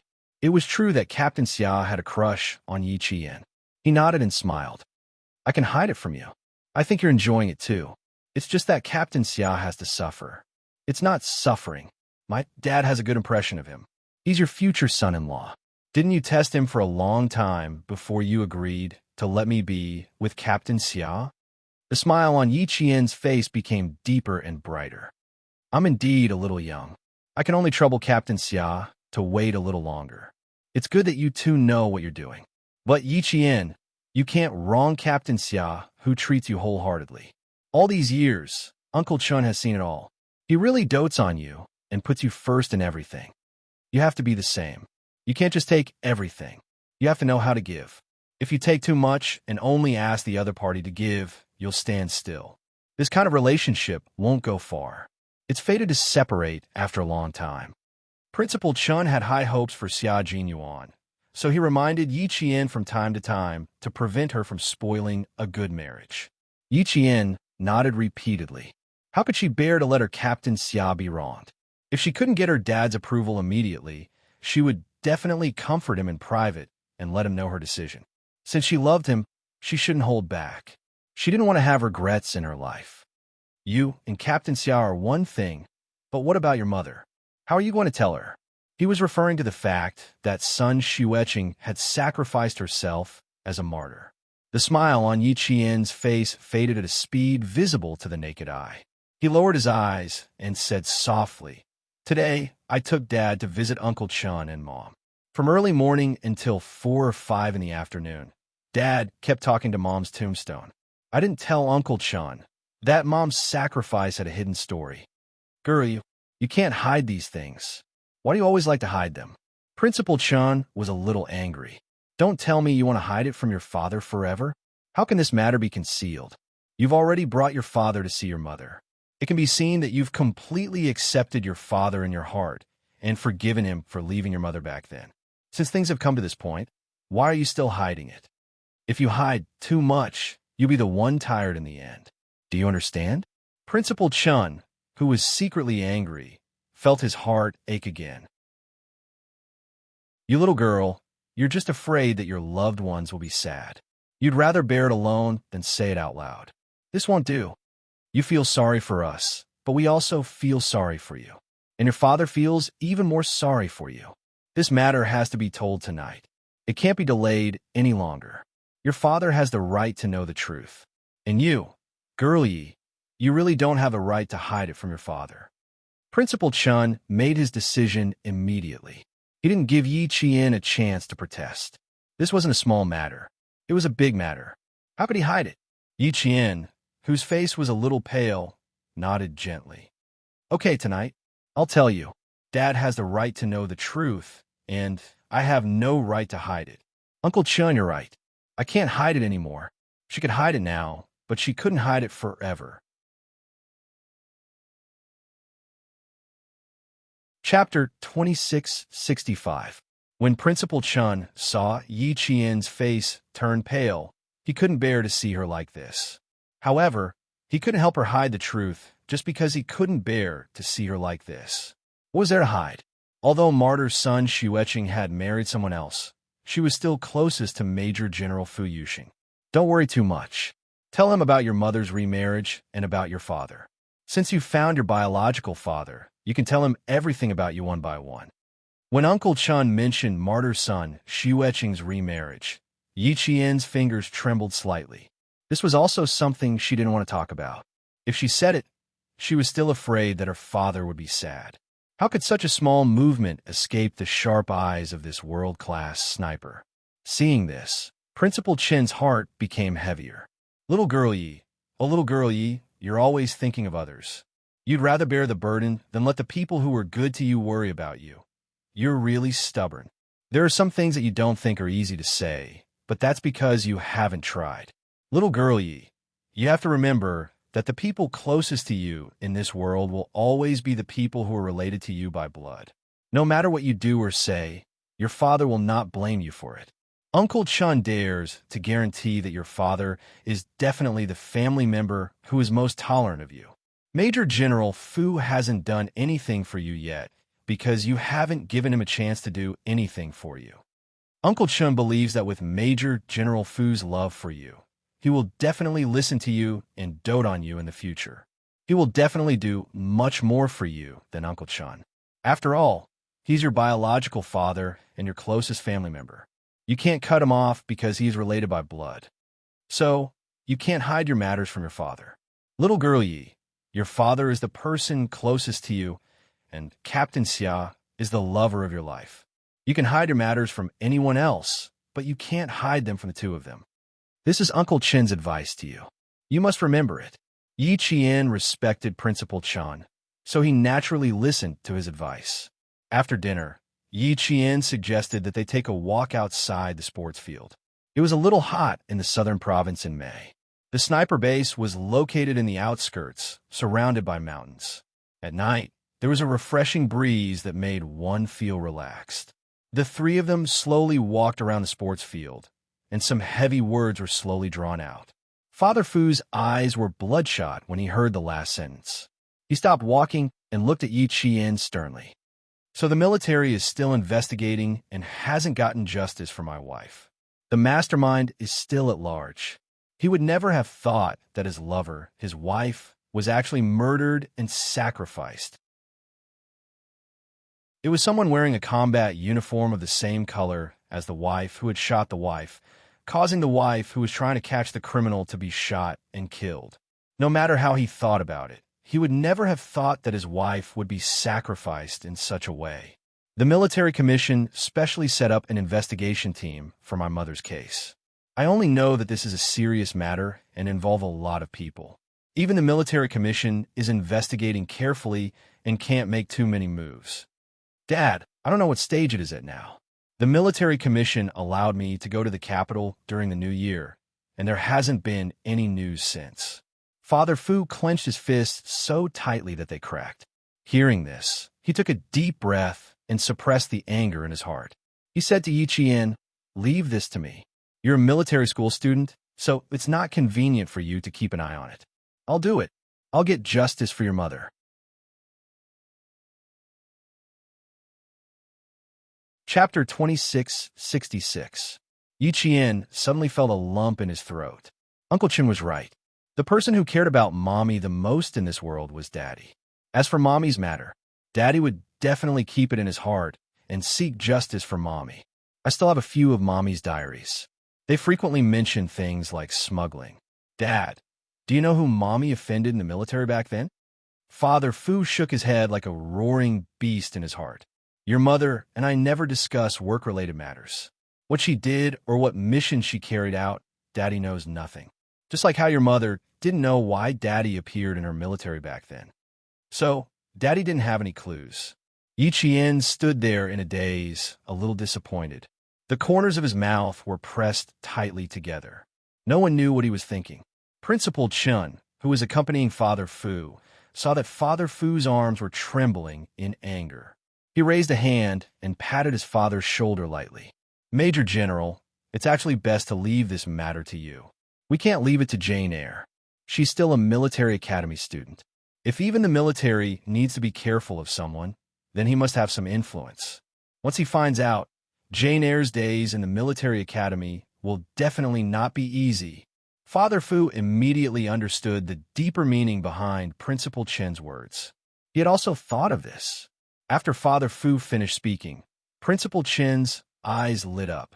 That Yi girl's biological father was not simple. He had thought deeply enough. Yes, we didn't make any big moves before and told Yi girl not to get involved because we were afraid that the mastermind would want to deal with Yi girl. After all, the mastermind spent a lot of effort to raise Yi girl into a useless person back then. Principal Chen's words naturally shifted to Yi Qian. Uncle Chun, don't. Just as Yi Qian opened his mouth, Uncle Chun raised his hand to stop him. He pointed at the barracks.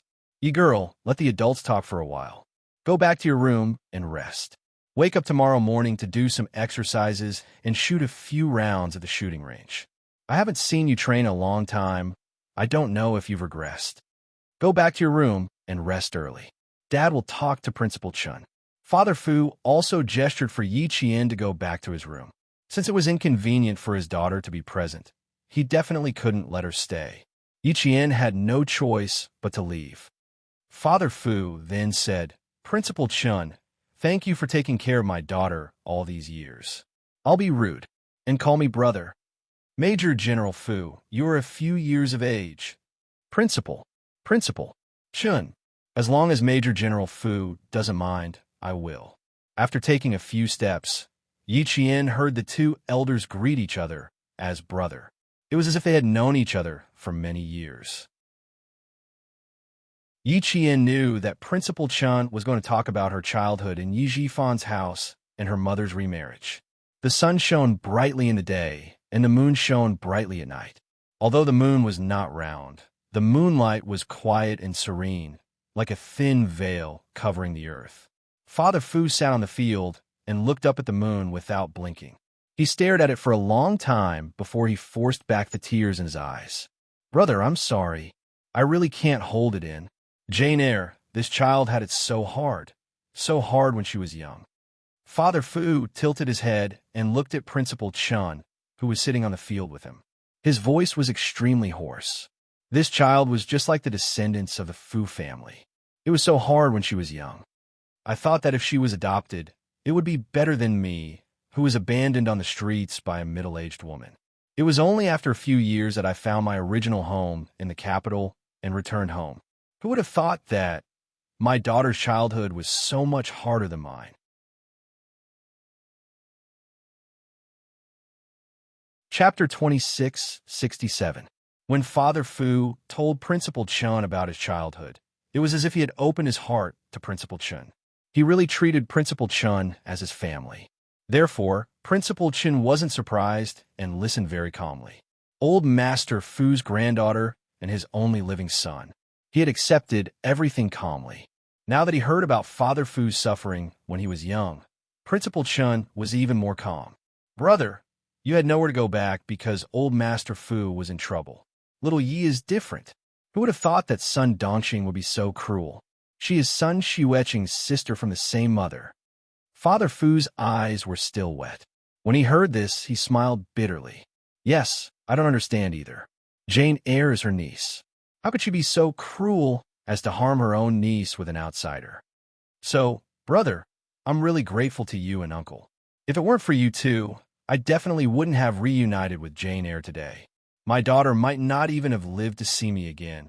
He was beaten by old Madame Yi, beaten by Yi Zhixiang, knocked out by Sun Yaozu, and thrown into the snow on New Year's Eve. It was Uncle Jin who saved him. At school, he was bullied and wronged by Yi Zhifan's daughter. He even had to take the blame for her and admit his mistakes. He would be beaten or scolded for anything that didn't go his way. He would have been bullied so miserably by his and his wife's beloved daughter. Brother, even if they're in jail now, I'm not willing to let them have a good life. I really can't accept it. Even if they're in jail, it won't dispel the hatred in my heart. It won't dispel. It won't dispel. Today, Father Fu shed too many tears. It was as if he had shed all the tears he had accumulated over the past 20 years. As he spoke, this unyielding soldier shed tears several times. Principal Chin's heart was also aching. It's all in the past, all in the past. Fortunately, it's all in the past now. Little Yi has found you and finally has a home. Although Shuku Village was the place where she grew up, little Yi did not have much affection for it. In the future, the Fu family would be Yi Wanwan's home. She finally had a home. Principal Chin's comforting words made Father Fu heave a long sigh of relief.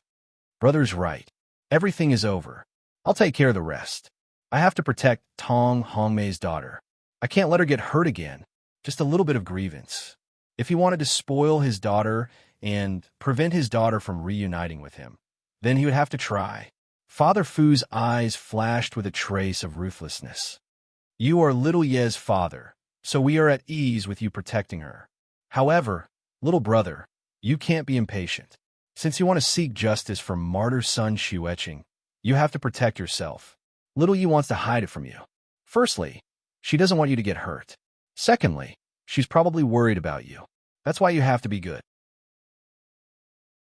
You are little Ye's home and her pillar of support. You must not fall. Principal Chin reminded him very seriously. This matter has to be handled steadily. I can't let Jane Eyre worry. Don't worry, brother. I'll take care of it. Thinking of the good days ahead, Father Fu finally felt much better. The accumulated frustration in his head also faded a lot. People had to look ahead and not behind. His and his daughter's lives would get better and better. The old man at home would definitely see the birth of his great-grandson in his lifetime. Tomorrow, when Jane Eyre goes back to school, I have to go to Shuku Village to see her adoptive father. Shuku Village? As Father Fu spoke, he suddenly felt that the name of the village was particularly familiar, as if he had heard it somewhere before.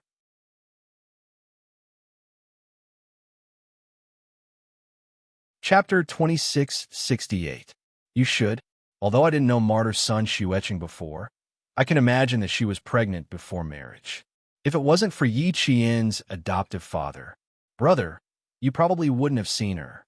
In the past, because Uncle Jin was still there, she thought about returning to the village. Now, the only person she can think about is her adoptive father, Yi Xinfan, who loved and protected her when she was young. You should go to the village to pay respects to this simple man who died young. Principal Chen also supported Father Fu's decision to return to Shuka Village.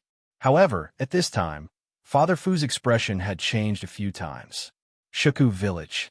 Yi Xinfan, the name that he hadn't heard for a long time, suddenly made him realize where he had heard of Shuku Village. Oh, his family sure knows how to think. They want to give me a child and let me raise him. Bah, their family can't even eat a full meal. Why should they raise a child for Uncle's family? No way. I'm going back to Shuku Village now. Food? How much food? And money? How much money is that? You're not lying to me, are you?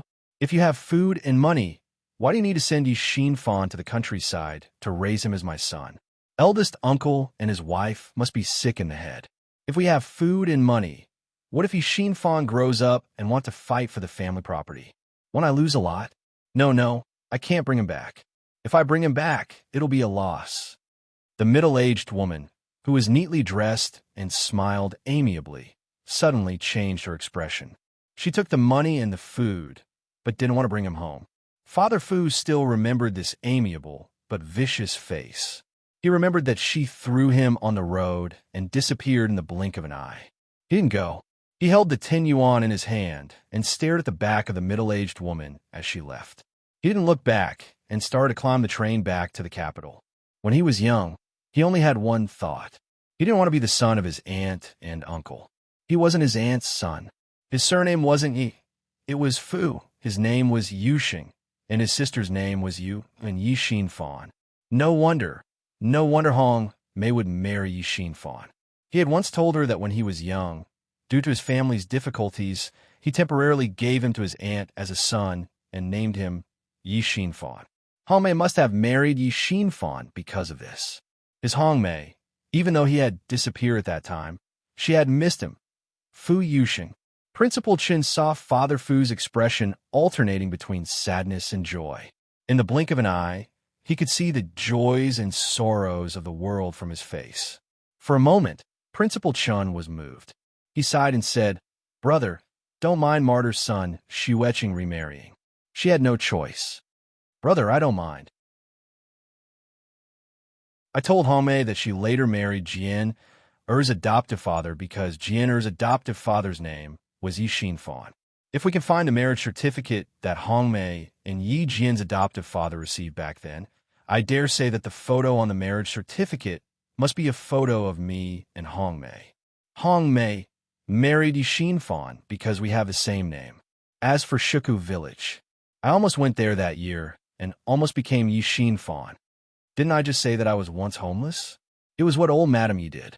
I didn't expect that after all these twists and turns, I didn't die in her hands, but my daughter almost died in her hands." Principal Chun was stunned when he heard this. His mind was in a mess, and he still couldn't make sense of it.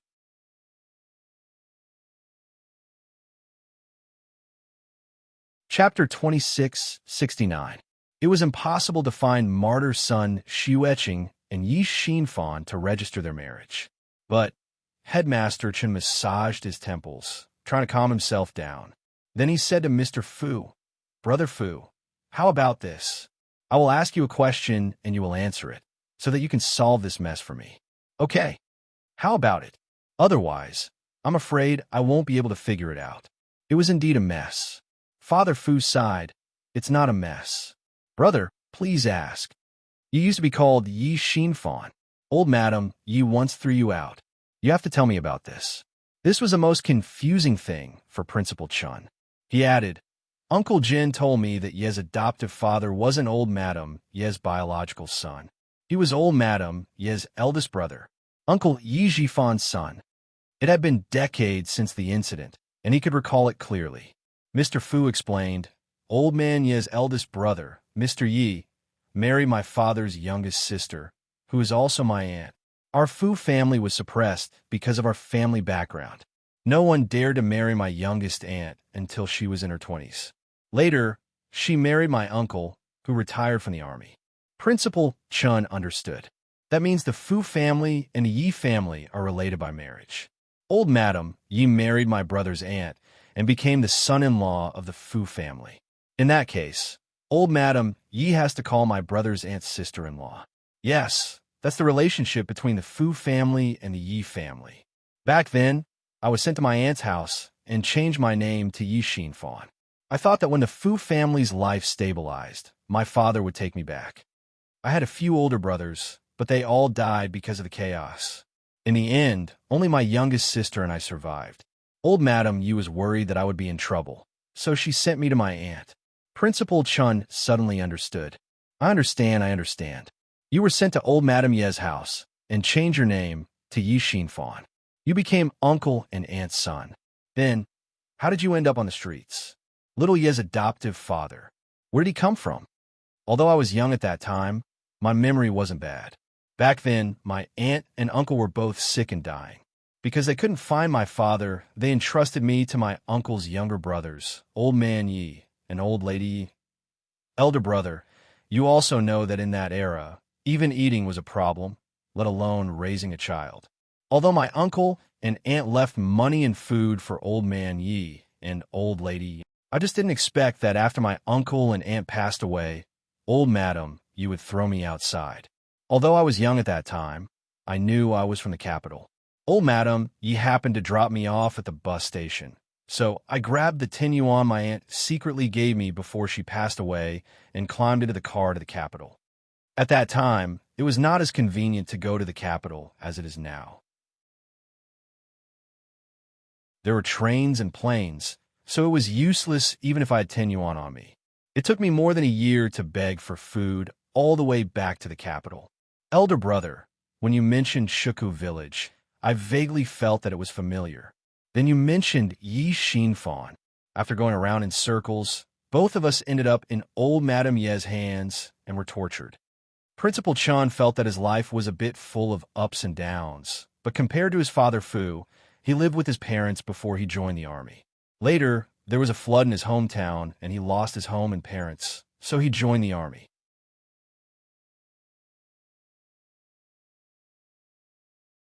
Chapter 2670. As for the Yi girl's father, Major General Fu, he had been through a lot of ups and downs in his life. What shocked him even more was the Fu family and the Yi family were in-laws. There's another question. Where did Yi Qian's adoptive father come from? I think we'll have to ask old man Yi. Maybe he'll know. Father Fu smiled bitterly and sighed deeply. He said to Principal Chun in a low voice, "Brother, there's a lot going on today. I want to be alone. Sorry to trouble you to stay with me for so long." There was indeed a lot going on. After such a big circle, the father had escaped from old Madame Ye's evil clutches. In the end, the daughter had still fallen into old Madame Ye's hands. It's probably hot in the house. Let's go outside to cool off and get some fresh air. Principal Chun didn't persuade Father Fu to go back with him. He needed some time to digest everything that had happened today. Principal Chun quickly left. Father Fu sat alone in the field, motionless like a statue. His wife had married into the Yi family because of Yi Xinfan. Their daughter had fallen into the hands of old Madame Yi and Yi Zhifan because of his wife's death. She had been tortured and had almost been killed by Sun Yaozu. All of this had been secretly instigated by someone. First, Hong Mei had been sacrificed. Then, Yi Zhifan's family had raised Jane Eyre. What a vicious person. What a vicious plan. Was it targeting him or Hong Mei? He had to find out. He had to find out. No matter how powerful this person was, he had to find out who he was. The cool night breeze didn't disperse the anger in Father Fu's heart. However, Father Fu was calm enough to not do anything irrational. He didn't go back to his room to rest until the moon was high in the sky.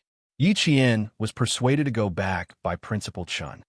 Go back and rest, little Yi. There's so much going on. It's not something you can figure out in a short time. You have to let your father recover. Weren't you shocked just now, too? You're already so shocked just because the great aunt of the Fu family married into the Yi family. Your father knows so many things today. Can he recover? You don't have to persuade him. Leave the space for your father. Listen to Uncle Chun and go back to rest. You've stayed with him until almost 12 o'clock. That's enough.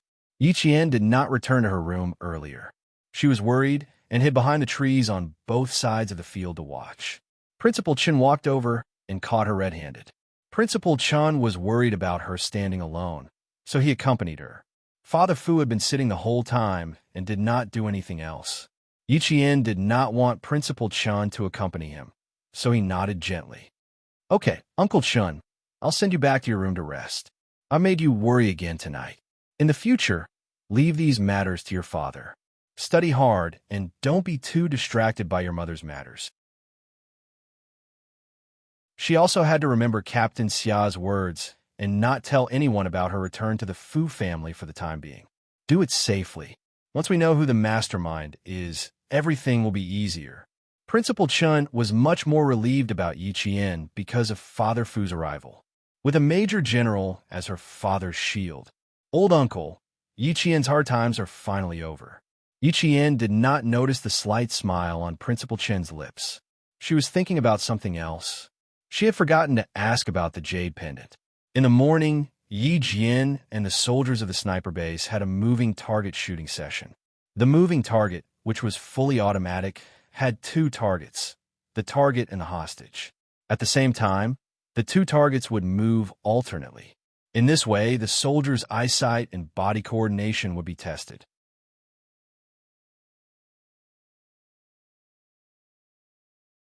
Chapter 2671. When Father Fu saw Yi Qian and the 10 male soldiers standing together at the shooting range, his eyes were filled with a deep smile. When he saw his daughter, it was as if he was looking at his wife's valiant and heroic demeanor. Jane Eyre really resembles her mother, but she's a little tougher than her mother. Back in the day, whenever Hongmei was on the shooting range, the surrounding male soldiers were a little afraid to take out their guns. Father Fu, who was standing to the side, watched Yi Qian rapidly reload while chatting with Principal Chen. It was unknown how long Father Fu had meditated the previous night, but at 6 a.m. this morning, Yi Qian ran 2 laps and saw Father Fu stretching in preparation for his morning run. Yi Qian, who had just finished her morning run, saw this and decided to accompany Father Fu. The father and daughter ran 3,000 meters until they were drenched in sweat before they went to the cafeteria to eat. After eating, Yi Qian changed into her usual training uniform and went to the shooting range with the 10 male soldiers. After being reminded by Principal Chen, Yi Qian realized that she had not practiced with a moving target in a long time. She was originally worried that she would be a little rusty, but when Yi Qian picked up the rifle, the feeling of shooting instantly surged up. Even the rifle in her hand seemed to feel the surge of blood in her heart, as if it had come alive. Moving targets were not only not fixed, but also people. As the target moved back, they would also need to move forward to shoot. In between, they would switch between rifles and pistols. At long range, they would use rifles and pistols at close range. Sometimes, they would even need to fire with both hands at the same time to maintain the target position. Today, Yi Qian and the others would be switching between rifles and pistols. Now, they were standing with rifles on their backs and pistols in their hands. The sniper base was a place to train snipers. Ever since Principal Chen became the chief instructor, some of the training methods of the sniper base have been changed by Principal Chen. He didn't want the flashy ones, the ones that looked good but were useless, the ones that put on airs, and the ones that looked monotonous. After Headmaster Chen's big reform, even the sniper coaches threw themselves into the training. Principal Chen was the world-class sniper king. Even though he had retired from the army long ago, his skills as a sniper king were still excellent. Right now, Yi Qian and his men were standing at the 150-meter target. One of their legs was upright while the other was sideways. The base of their thighs was at a 35-degree angle. They held their pistols with both hands and aimed at the target. Principal Chen did not give the signal to begin, so the 11 snipers, including Yi Qian, had to remain in that position without moving an inch. Many troops tend to neglect their basic skills during training. When I was assigned here, I also noticed the same problem. They ignore their basic skills and naively think that their overall skill level is good. Naive thinking and wrong behavior. I used half a month to let them know that without basic skills, a sniper is just a sitting duck for the enemy's bullets. When little Yi was 14 years old, she started to practice her basic skills with me. She carried weights on her wrists. At first, she carried 1 kilogram with each hand. Later on, it slowly increased to 5 kilograms. Now, little Yi is holding a sniper rifle. Her body has long developed a conditioned reflex. No matter what kind of sniper rifle is in her hands, the weight does not seem to change. Even if it is a sniper rifle taken from the enemy, as long as it is in her hands, she can use it. Principal Chen intended to let Father Fu know how Yi Qian used to train. He did not hide anything and told him everything. As a father, he naturally wanted to know everything about his daughter's past. Principal Chen felt that there was nothing to hide.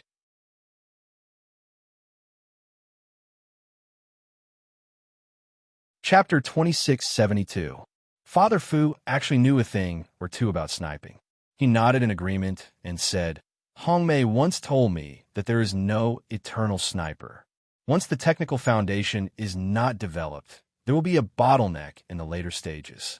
No matter what, they will not be able to break through this bottleneck. In the end, their sniping skills will regress, and their sniping skills will no longer be good. That's right. That's the theory. So, Martyr's son Xueqing is also a sniper? Principal Chen was a little surprised. And an outstanding one at that? Father Fu smiled and nodded. Yes, she's quite outstanding. Back then, during the Army selection, she entered as a sniper. Our research base was in their camp at that time, and we often heard other soldiers' comments about Hongmei. And the most common thing they said was that Hongmei has a talent for shooting. She can use any gun in her hands, and her shooting accuracy is quite high. Shooting talent? Little Yi has it too. Could it be that it's hereditary? Principal Chun thought to himself, but he smiled and said, "Then Brother Fu must take a good look." Little Yi is also a very talented child. No matter what gun is in her hands, her shooting speed is always several seconds faster than others. Often, when others have just fired their first bullet, she has already finished her second bullet and is ready to fire her third bullet. Father Fu was shocked. Her shooting speed is twice as fast as others? Ah, that's right, twice as fast. This is only twice as fast compared to her comrades in the team. If compared to the snipers here, ha ha ha, it's not just twice, it's twice or thrice. Principal Chun quite enjoyed Father Fu's shock. It was right to be shocked. It would be wrong not to be shocked. It was not a normal shock. Father Fu sighed after a while and said slowly, "Hongmei is not that good. Her shooting accuracy is higher than her comrades, but to be several times faster than others. I have never heard of that." Speaking of which, Principal Chun felt a burst of pride in his heart. Because he was his Father Fu, Principal Chun didn't hide his pride at all. He laughed heartily. Of course, not everyone has Little Ye's talent. However, Little Yi must have inherited the talent of Martyr's son, Xiueqing. This kind of talent has been put to good use in her, so she has surpassed her master. Father Fu was happy that his daughter was so outstanding. He couldn't wait to see it. Half an hour later, Yi Qian, who had been standing with the gun in her hands, was still standing steadily. There was not a single tremble in her hands. A bird landed on her head and chirped as it spread its wings and landed on her shoulder. Surprisingly, it did not fly away. It walked along her shoulder to her left arm, hopped, and finally landed on Yi Qian's gun.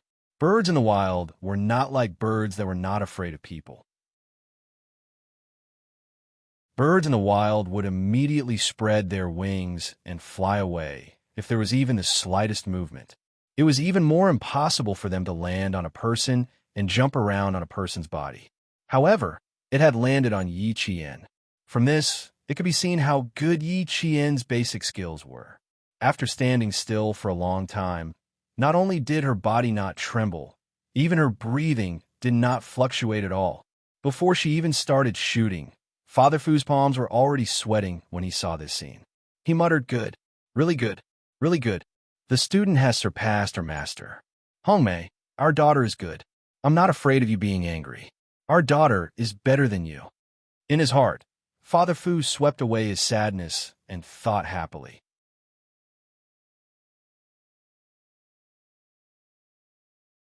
Chapter 2673.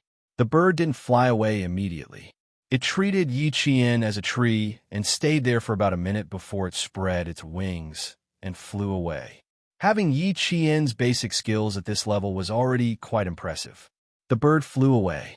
As Principal Chun made a gesture, Yi Qian and the other 11 soldiers who were holding assault pistols quickly adjusted their shooting positions and fired their assault pistols at the same time.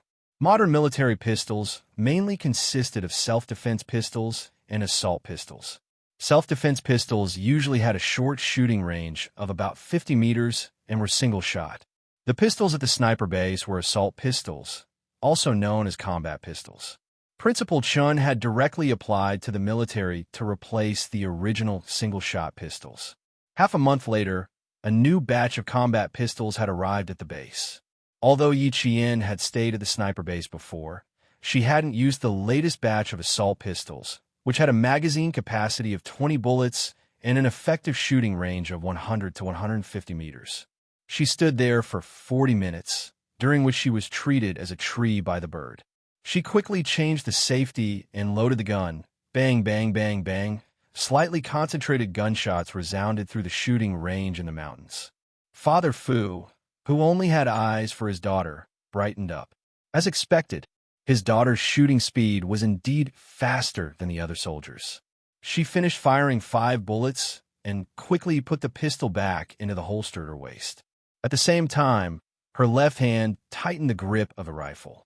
By the time the pistol was put back into the holster, her left hand was already holding the rifle.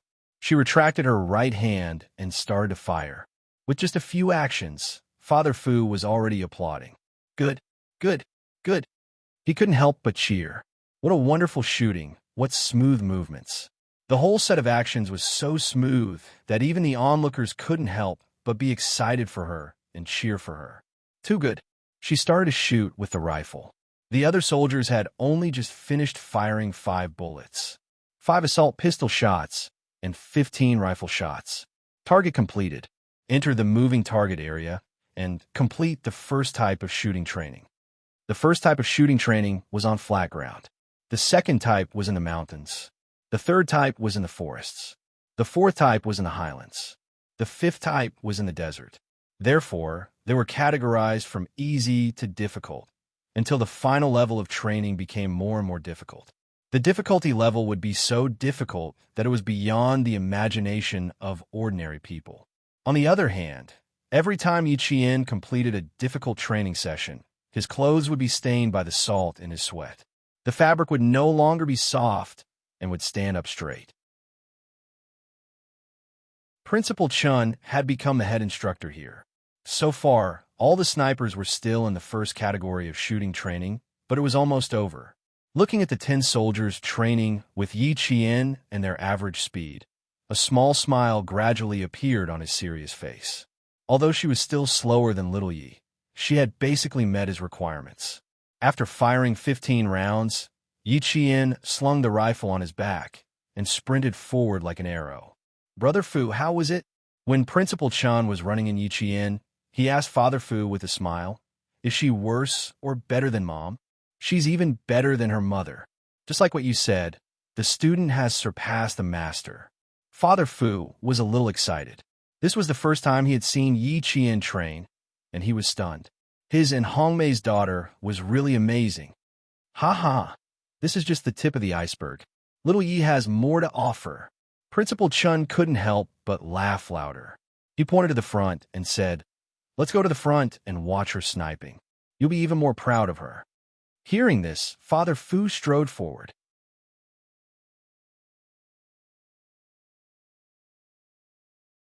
Chapter 2674. Father Fu couldn't wait to see Yi Qian's shooting skills. He strode forward until he was a step behind Principal Chun. In the end, he broke into a jog and headed towards the sniping range. The entire shooting range was very, very large. Yi Qian's sniping range was about 200 meters away from the rifle and submachine gun shooting range. Yi Qian ran as fast as he could, and the soldiers who had finished shooting with their rifles were also sprinting. The rifles were slung over their shoulders, and the submachine guns were holstered. Because they were running so fast, it was as if their feet didn't touch the ground. They covered the distance of 200 meters in the blink of an eye. The sniper rifle was right in front of them, but they had to find their own sniping targets. At the same time, they also had to find a position where they could snipe from. This was the difference between Principal Chin's training and that of other instructors. In traditional training, they would fix on a specific sniping target and tell the snipers that it was their target. But Principal Chun didn't do that. In his world of sniping, a sniper could shoot from any position. Even if it seemed impossible to snipe from a place, Principal Chun still believed that it was possible. If it seemed impossible to snipe a target, then he would create one on the spot. There was a patch of grass 200 meters away. The terrain was relatively flat and the grass was green. There was no hidden sniping range at all, and the next target they needed to snipe would have to pass through this patch of grass to complete the mission. Father Fu ran over and stood still on the periphery. It was impossible for him to snipe through the grass without any cover, but he knew that it wasn't difficult for a sniper. That girl already knew how to quickly find a favorable terrain to cover her sniping when she was 16 years old. Uncle and I took her to the desert for training. She could lie in the sand without moving for 8 hours, day or night. That Yi girl is very good at enduring hardships. It's said that only by enduring the most hardships can one rise to the top. That's true. She endured the most difficult 4 years. With a good foundation, she can endure the harsh training that follows. She won't give up halfway. Principal Chun ran over and stood side by side with Father Fu. They watched as Yi Qian quickly used grass and leaves to weave a camouflage for himself. Then he picked up his sniper rifle and began to slowly move forward. There are infrared sensors all around. Once they are scanned by the infrared sensors, their equipment will automatically emit a beeping sound. When the sound comes, their body will be exposed. The enemies hiding in the surroundings will then blindly scan them. At the same time, this means that their sniping mission has failed. Principal Chen's point as he gestured to Father Fu, who was staring fixedly at Yi Qian. The trees all around us are equipped with the most advanced infrared sensors and speed detectors. There's even special equipment's buried teat. Even the ground's buried. Basically, they're all soldiers sent to the front line. Principal Chen's eyes narrowed slightly. His gaze fell on one of the snipers. At the same time, he pointed at Father Fu and said, "The third sniper on my left has a problem with his camouflage. Brother Fu, see if you can find anything." Father Fu had focused all his attention on his daughter. He really hadn't noticed the other soldiers. When he heard this, he immediately looked over.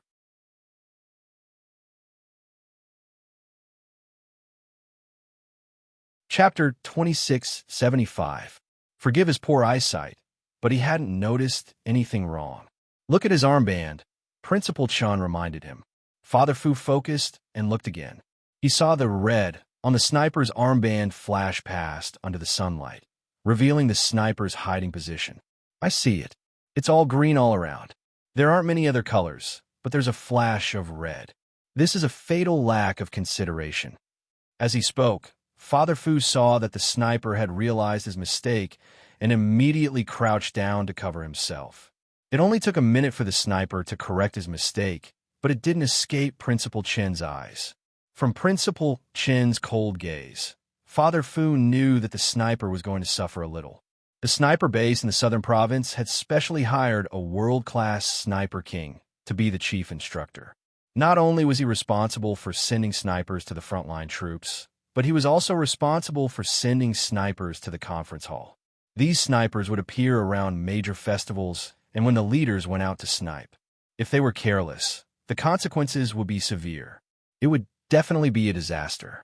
Therefore, Principal Chen's requirements for all the soldiers in the training were quite strict.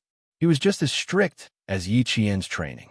Learning how to camouflage and pass through all kinds of terrain was a special skill that an excellent sniper had to learn. It could save their lives and kill their enemies. That's right.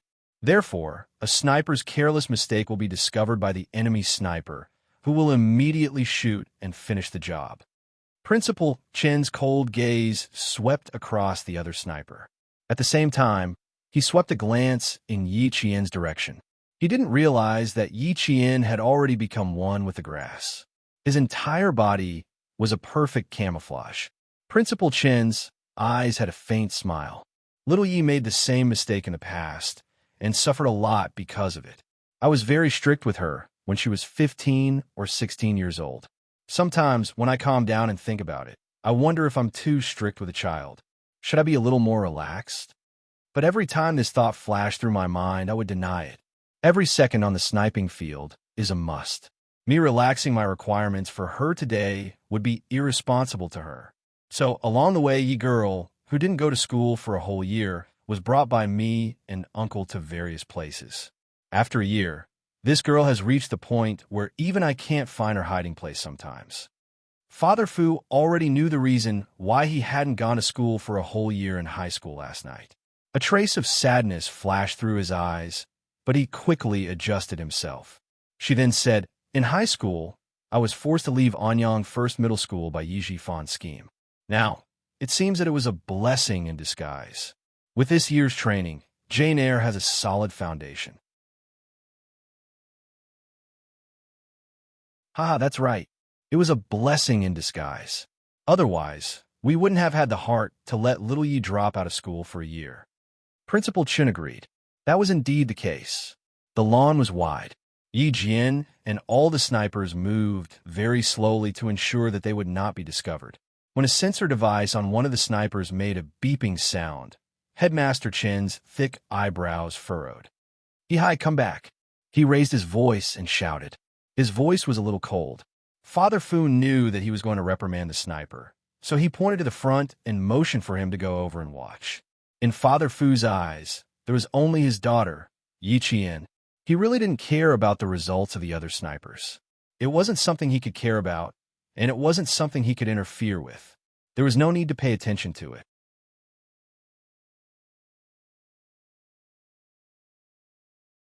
Chapter 2676.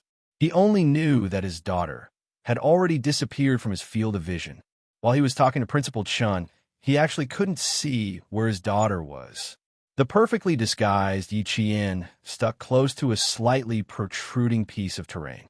Right now, she looked like a normal protruding piece of grass. She was so perfect that even Principal Chun couldn't find her for a while. In the end, Father Fu had to use a magnifying glass, and with the guidance of an instructor, he finally found Yi Qian's disguised figure. After an hour of stealth, Yi Qian had already moved halfway across the sniping range. Little Yi has been giving our soldiers a show of strength from the start. One of the soldiers in the company had always been a top-notch marksman, but when he compared himself to Little Yi, he was completely wiped out. After that, this soldier no longer dared to talk about his previous results, nor did he dare to raise any objections to the principal's training. The instructor knew Yi Qian and had a very deep impression of Yi Qian, so he began chatting with Father Fu about how they met Yi Qian. Although they knew Yi Qian, they didn't know about Yi Qian's background. Now that they saw a major general who looked like Yi Qian, they immediately thought that he was Yi Qian's father. If her father wanted to know more about his daughter, they could pick some things that happened during their training and talk about it. When Father Fu heard this, the smile in his eyes deepened so much that it looked like there were small whirlpools in them. His and Hong Mei's daughter. She really left her story behind wherever she went. One of the arrogant soldiers objected to Principal Chun starting the basics training from scratch. He felt that with his level of skill, it would be a waste of his time to go through the basics training again. When his daughter found out about this, she had a competition with this soldier. After the competition, this soldier's legs and hands were shaking. In the end, when he was holding a rifle, his hands were shaking violently, let alone shooting at a target. This time, his daughter had shocked all the snipers. At the same time, they no longer dared to raise any objections to Principal Chen's training. All of them obediently started building their foundations from scratch. However, Principal Chun had become the head instructor of the sniper base. Yi Qian had already gone to Xiang City to study at the university. Usually, he rarely came back. Therefore, the instructor of the sniper base didn't know much about Yi Qian. Father Fu, on the other hand, was very happy. Even if he only knew a little bit about Yi Qian's daily life from someone else, it was already very good for him. It allowed him to know more about Yi Qian's past. At 10:30 in the morning, Yi Qian sneaked across the lawn. When she approached the sniper zone, she flipped over and grabbed the sniper rifle that was slightly hot from the sun. Sniping target number 1 is complete. At the same time, locate target number 2 as quickly as possible and lock on. When the instructor in front gave Yi Qian the order, Yi Qian was already assembling the rifle. The rifle in her hand was a direct-action sniper rifle. This was the first choice of most professional snipers. Because the bolt of a direct-action sniper rifle was easier to control, this type of sniper rifle could find a secondary target faster than a semi-automatic rifle. Therefore, the direct-action sniper rifle was the first choice of most professional snipers. But for Yi Qian, this wasn't the case. In her world of sniping, there was no distinction between direct action and semi-automatic. In addition, semi-automatic rifles now had a precise bolt. Yi Qian was even less picky about sniper rifles. She could flexibly use any gun in her hands. Sniping target number 1 had already been found. It was a green apple hidden in the grass. Yi Qian didn't deliberately look for the best sniping position. Traditional shooting instructors believed that if the sniper deviated from the approved position, it would lead to failure. But Principal Chun taught Yi Qian that wasn't the case.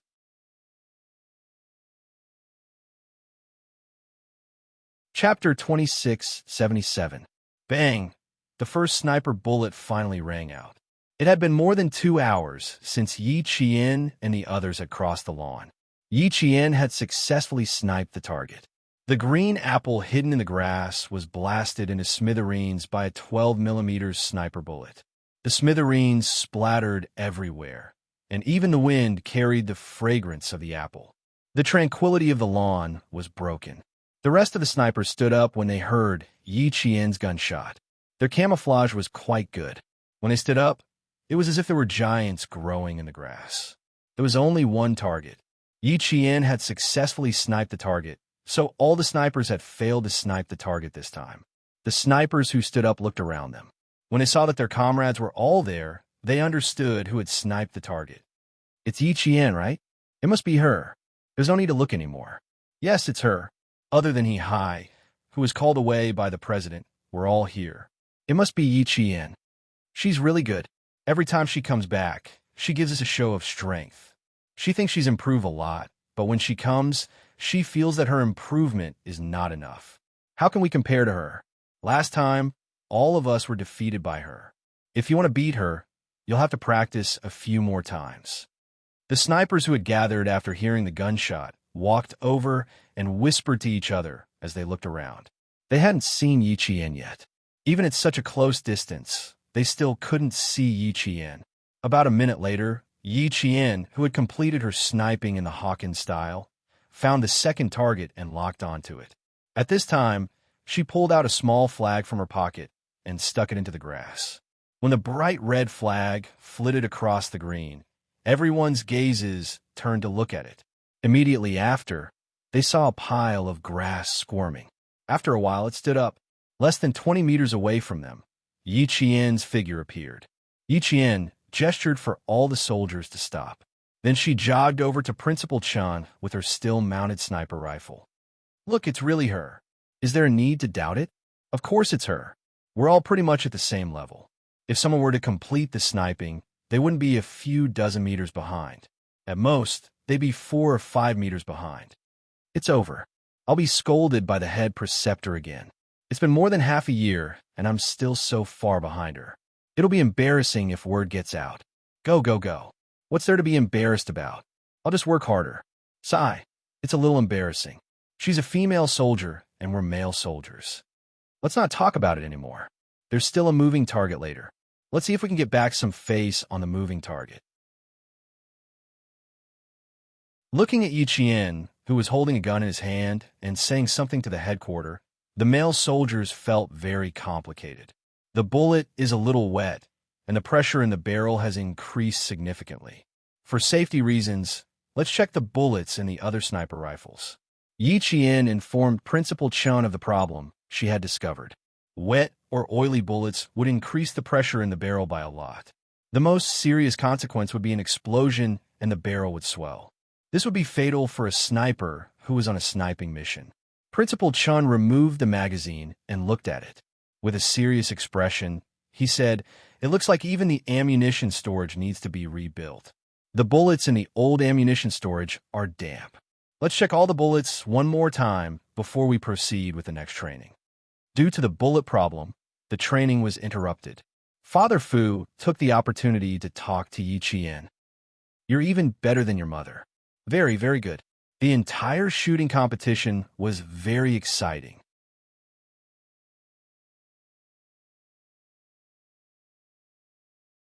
Chapter 2678. I heard from one of Mom's former comrades with the surname Kai that if Mom claimed to be second in marksmanship in the army, no one would dare to claim to be first. I think I've probably inherited Mom's talent. Yi Qian had been sneaking around in the sunlight for a long time. Even the strands of hair on her forehead were drenched in sweat and stuck to her beautiful forehead. A bead of sweat condensed at the tip of her hair. As she spoke, the sweat dripped onto her long eyelashes and disappeared into her eyes in the blink of an eye. Yi Qian, whose eyes were used to being stung by sweat, didn't feel a trace of discomfort. Because of the smile on Father Fu's face, her eyes were as bright as the stars. Her delicate face didn't seem tired from the training. Instead, it made her look even more radiant and confident. His daughter really liked this kind of training. When Father Fu realized this, he felt happy but also a little bitter. This kind of training was actually very, very hard. But when his daughter was 14 years old, she would rather suffer like this than return to Yi Jifan's house. It was obvious that the hardships she went through in that house were several times harder than the training. Father Fu clenched his fists lightly, but he didn't show it on his face. Instead, he smiled and raised his hand. His gaze was gentle as he wiped away the sweat on Yi Qian's forehead. Yes, you've inherited your mom's talent, but you're even more outstanding than your mom. Dad is very happy. My daughter has grown up to be so outstanding without her parents' accompaniment and protection. Jane Eyre, Dad is very happy. When he saw how outstanding his daughter was, he blamed himself for not being able to find the mother and daughter. Father Fu hid his self-blame well and didn't let Yi Qian discover it. When Yi Qian started shooting at the moving target, Father Fu had to hold himself back a few times before he could stop himself from applauding on the spot. The hostage target and the target appeared at the same time. Sometimes the target would suddenly retreat after appearing, and the hostage target would appear at the same time. Father Fu noticed that a few soldiers had accidentally hit the hostage target because they were shooting at close-range self-defense pistols. On the other hand, Yi Qian didn't do that. Her reaction speed was directly proportional to her speed. Whenever the hostage target appeared, she would stop shooting. Whenever the target appeared, she would immediately use her rifle and submachine gun to finish shooting. What we're training now is to have sharp eyes and quick hands, and synchronize the reaction of the brain and hands. Little Yi can complete such training very well. She didn't make a single mistake. Principal Chin's explanation made Father Fu more aware of how much hard work his daughter had put in order for her to be so outstanding today. It was 11 o'clock in the morning when the entire sniper training session ended, and it was time for Yi Qian to leave the base. After it was over, Yi Qian did not leave immediately. Instead, he shared his experience with the snipers. The snipers were equipped with rifles, submachine guns, and self-defense pistols. Yi Qian, who was standing beside the snipers, quickly switched between the three types of guns as the targets changed. Her movements were so fast that it was only a blur before she finished switching. You have to form a kind of condition awareness. When the target appears, your hand will have already accurately touched the gun you need to use. You don't have to think about it midway before you know what gun you need to use. This is a fixed memory. There are no shortcuts to improving it. You can only increase your speed by practicing more and more until your brain and hands are in sync. Yi Qian did not hide anything. Whatever the snipers wanted to know, as long as she knew, she would answer them one by one without any ambiguity. The snipers listened attentively and committed everything to memory. When Yi Qian left the base and they did not see her during their afternoon training, they regretted it for a long time.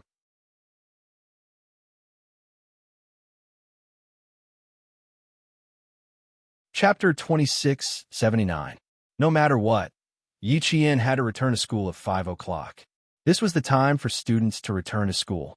She had to abide by the time she returned to school because of her personal affairs. It's even more inconvenient for me to call you directly. Sometimes, I can't even get my phone for a few months. Even if I can get my landline, the number I can call is only my work number. If you have any problems, you can write to me anytime. Also, you have to remember that you can't take on everything alone. Now that you have Papa, Papa will be your protection and support. Jian, you can rest assured and leave everything to Papa to handle. Leave the military commission to me as well. I will keep a close eye on them and won't let them off just because they have a powerful background. Although the Fu family is small in number, we still know some people. If we really want to see who has more power, we don't have to be afraid. You just have to study hard at school. You don't have to worry about anything outside, and you don't have to worry about me. I don't need my own daughter to worry about me. Sitting in the car, leaving the sniper base, the father and daughter spoke as softly as they did on the plane. Even the soldiers driving could not hear them. Yi Qian needed to rush to the airport. Father Fu insisted on sending him, and Yi Qian could only agree. Listening to Chunchun's advice, Yi Qian felt as warm as hot spring water. He nodded from time to time. Having her father's protection was even more reassuring than being protected by her boyfriend. She really felt that even if the sky fell, her father would hold it up for her. He would definitely protect her and keep her safe. Principal Chen also reminded me not to disclose our father-daughter relationship for the time being. I thought about it last night, and it's true. For your safety, everything will be done as it is on the surface. We can't let anyone find out anything, especially the person we need to find. When you reach school, don't come out unless something happens. School is the safest place. If you don't come out, I will be more at ease. If anything, like the last mission, you have comrades with you, so I will be more at ease. In short, you can't act alone, understand? Seeing that they were about to separate, Father Fu told him everything he could think of. He was afraid that he would miss something. This was how parents always put their children first. No matter how capable their children were, in their hearts, their children would always be children who had not grown up. Hearing Father Fu's careful advice, Yi Qian's heart softened. In the end, she simply hugged Father Fu's arm and rested her head on his shoulder. She chuckled softly. "Dad, you take care of everything. Why do I feel like I'm not in university? I feel like a child in kindergarten. I don't need to care about anything. I just need to care about myself." If you can really go back to kindergarten, I'll be even happier. Father Fu liked the closeness between Yi Qian and himself. This was the closeness between a father and daughter by blood. There was nothing that could be severed, and no one could stop it. Father Fu sighed after laughing. "You suffered too much when you were young. I have to make it up to you. If I can really make you feel like a child in kindergarten, I'll be even happier. You should relax your skinny shoulders. You can't carry so many things on your shoulders anymore. I'm the one who has to shoulder the heavy responsibility of the family, not you." Yi Qian's eyes were a little wet.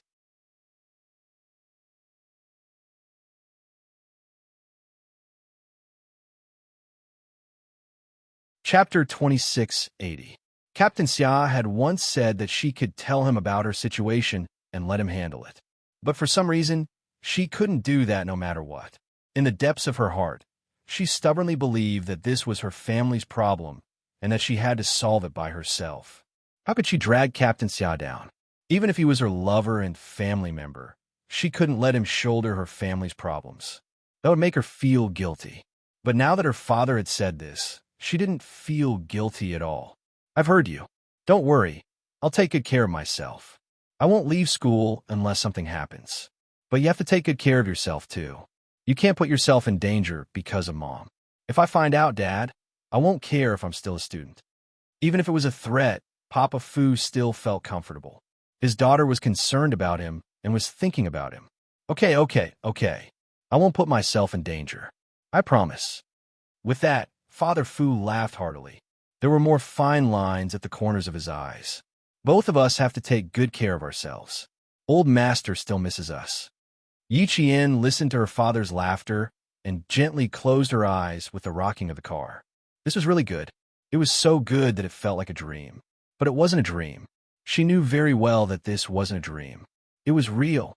She had found her father and was now resting on his shoulder. Even if the sky fell, her father would hold it up. She just needed to be well protected.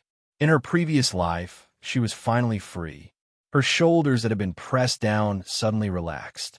Even her chest wasn't so heavy anymore. Sun Yaozu was dead. Old Madame Yi had passed away. Yi Zhixiang had taken her 2 sons to a foreign country. Yi Zhifan had fallen from grace. Sun Dongqing was in prison. And Ying had even changed her surname to Suning. Now that she had fallen into Madame Li's hands, she would forever lose the right to marry into the Li family. Everything had been settled one by one. Now it was time to deal with her mother and, right, there was also the jade pendant. At the thought of the jade pendant, Yi Qian, who had his eyes closed, suddenly opened them. He sat up a little straighter, so much so that Father Fu could not help but ask, "What's wrong? Dad, do you know that Mom has a priceless hornless dragon jade pendant?" Mr. Fu's heart tightened, and he let out a sigh of relief when he heard the words. Yes, I know. This is a token of my love for your mother, and it is the last treasure of the Fu family. If you didn't mention it, I would have almost forgotten about it. I would have thought that this jade pendant had been lost. The Fu family used to be a wealthy family in the Jiangnan region. During their glory days, they even had several treasures from the palace. The hornless dragon jade pendant was passed down from the ancestors of the Fu family, and its history was quite impressive. After all, before the Republic of China, only members of the royal family could wear the hornless dragon jade. Yi Qian had also thought that the jade pendant could have been given to her by Father Fu. But more likely, the mastermind behind the scenes had given it to her mother and asked her to do something. Then, her mother refused and wanted to use the jade pendant as evidence. Who knew that before she could do anything, she would be killed? Now that it had become a token of love, then Yi Jifan had always said that the mastermind behind the jade pendant was behind it. Yi Qian's brows were furrowed. She softly told Father Fu what Yi Jifan had said to her in prison. Father Fu's face darkened when he heard this. Ridiculous. How could a piece of jade help him achieve a meteoric rise?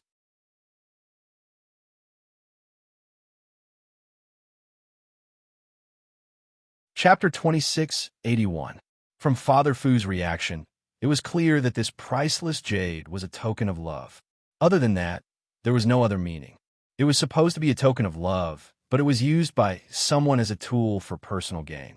The anger in Father Fu's heart was not small.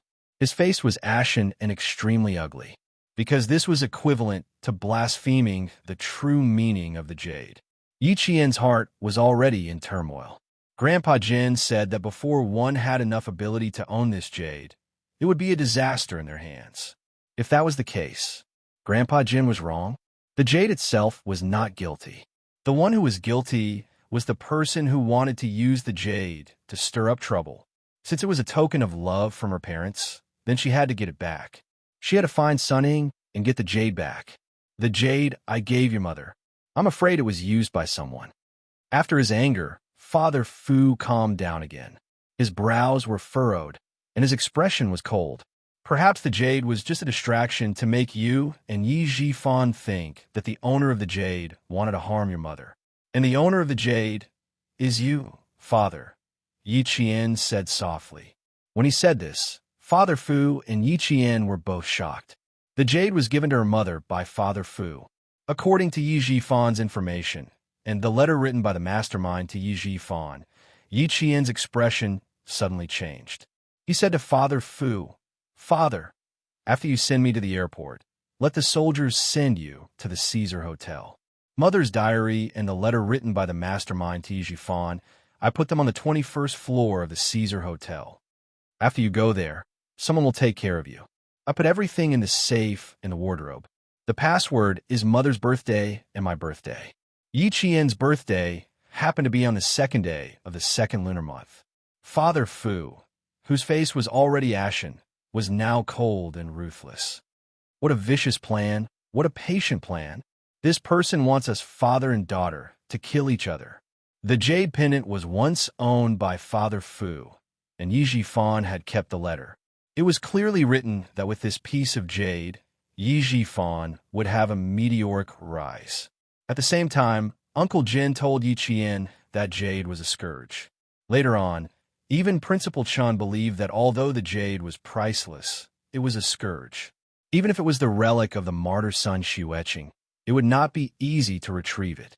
As a result, Yi Qian was also misled into thinking that the jade pendant could not be taken back. If she took it back, it would be a disaster. The person behind the jade pendant would find out that she was investigating the death of martyr son Xueqing, which would bring danger to her.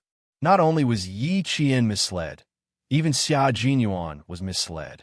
Father Fu spoke Yi Qian's mind, causing Yi Qian's heart to shudder violently. So ruthless. Dad, that person is really ruthless.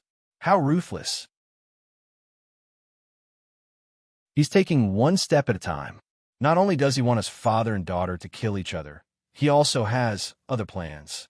Yi Qian thought about his previous life. He thought about how Yi Ying had gone abroad to study and married into a rich family not long after. As for himself, he lived in a dark and damp place without any proof of his identity. That person is too ruthless, too ruthless. It didn't matter if he was targeting her mother or her father. In his previous life, he had completely ruined her and prevented her from reuniting with her father. In his previous life, he had become a useless person. He had no idea that her father had been searching for her and her mother. He even didn't know her real identity, her real father.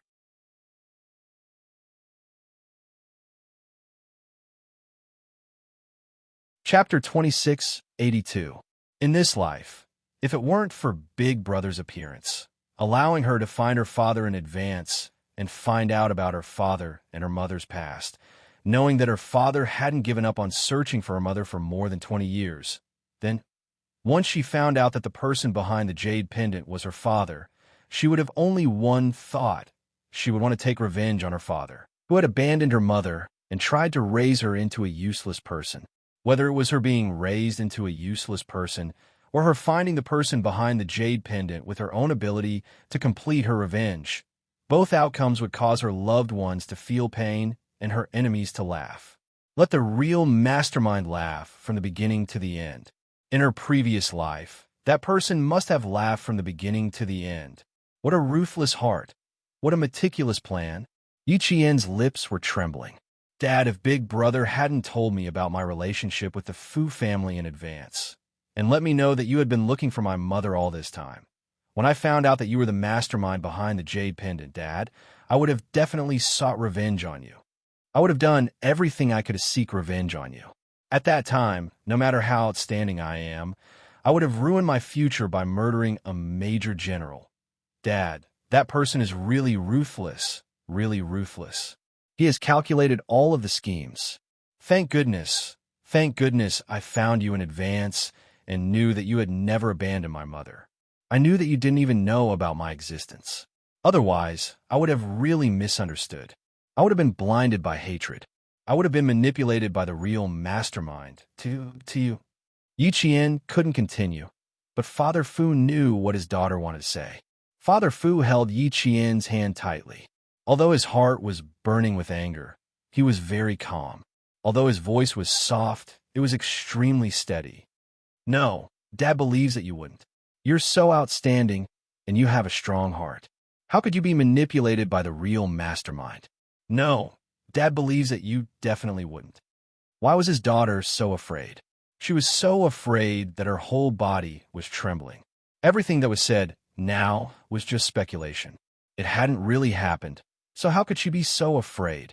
Yi Qian was very afraid because she had experienced her previous life. She, who came with the hatred of her previous life, suddenly found out that the person behind the jade pendant who killed her mother and tried to raise her was actually her biological father. She really couldn't guarantee that she would be able to control herself. Don't think about anything. We should be happy.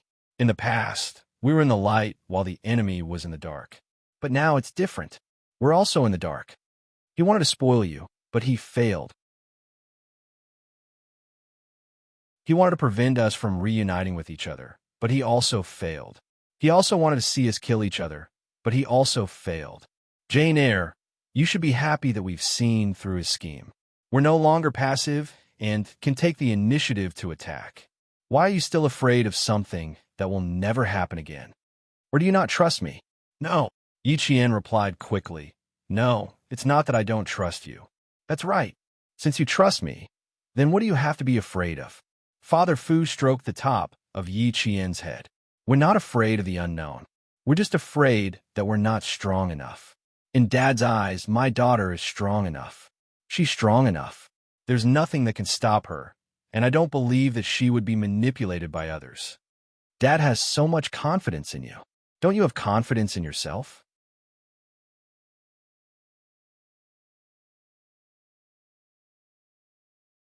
Chapter 2683. Father Fu's gentle voice was full of encouragement. He smiled at his daughter, who made him proud. You don't have to be afraid of what you already know, and you don't have to be hesitant about what you don't know. You're a soldier. Your biggest enemy is yourself. Why would you be afraid? It's just because you're not strong enough and you're not strong enough. Remember, my daughter, I'm here for you. You just need to be happy. Father and daughter killing each other? Since we already know the mastermind's intention, this will never happen. Yi Qian, who was suddenly confused by the events in her previous life, gradually calmed down. That's right. Dad was right. She didn't have to be afraid of what she already knew, and she didn't have to be hesitant about what she didn't know. She just needed to believe in herself. Dad was here for her. She didn't have to face it alone anymore. Dad was here. She wasn't spoiled. Father and daughter had already acknowledged each other. The things she was afraid of and worried about would never happen again. If so, what did she have to be afraid of? I couldn't help but tremble when I thought of that person's ruthlessness. Now that I have you, I really have nothing to be afraid of. Yi Qian, who gradually calmed down, tightened her lips. She looked at Father Fu with determination and said, "It's okay if you don't go to Shuka Village today, but you must go to Caesar Hotel first. I originally wanted to wait for you to calm down before taking out Mother's diary. But now I think there's no need. I can't judge others just because I'm afraid." She had a father who was as strong as a mountain to rely on. What else was there to be afraid of? There was no need to be afraid of things that would never happen again. So what if the mastermind was meticulous? Everything he planned for this life would fall through. That's how it should be. Father Fu appreciated his daughter's strength. She wouldn't lose her way because of fear. Instead, she would quickly get back up and bravely walk down the path again. Don't worry about the jade pendant. Let her keep it. We can also use it to confuse the enemy. As for the rest, I'll take care of it. Father Fu reminded Yi Qian before boarding the plane. The jade pendant. She knew that it was in Sun Ying's hands, but she did not know where Madame Li had taken her. It was definitely not a good place. Perhaps she could wait until Sister Wei gave birth to the child. Then she would come and trouble Brother Z. Yi Qian arrived at school around 4:30 p.m. Father Fu had been sitting in his room on the 21st floor of the Caesar Hotel for almost 2 hours. Xia Wei, who was next door, was still a little worried. She said to her husband, "Is Xiao Ye's father all right? Do you want to knock on the door and see? If something really happens, how are we going to explain it to little Yi? How could a major general get into trouble so easily?" You're underestimating Yi Qian's father. Honey, you saw it yourself just now. Yi Qian's father is a major general. He's not an ordinary person. Hosey emphasized the words major general. He had to enunciate his words very heavily. When Yi Qian called him and told him that she had found her biological father, he was momentarily stunned. She said that she had found her biological father? He and his wife had never heard that. Yi Qian was looking for her biological father. Just as he said, "Congratulations," Yi Qian explained that she had found her biological father by accident. She never thought that she would be able to reunite with her father one day. This explanation was equivalent to an explanation for her family. You're tuning into the Warrior Lore YouTube channel. Don't forget to subscribe and join us on this journey to catch the most captivating stories.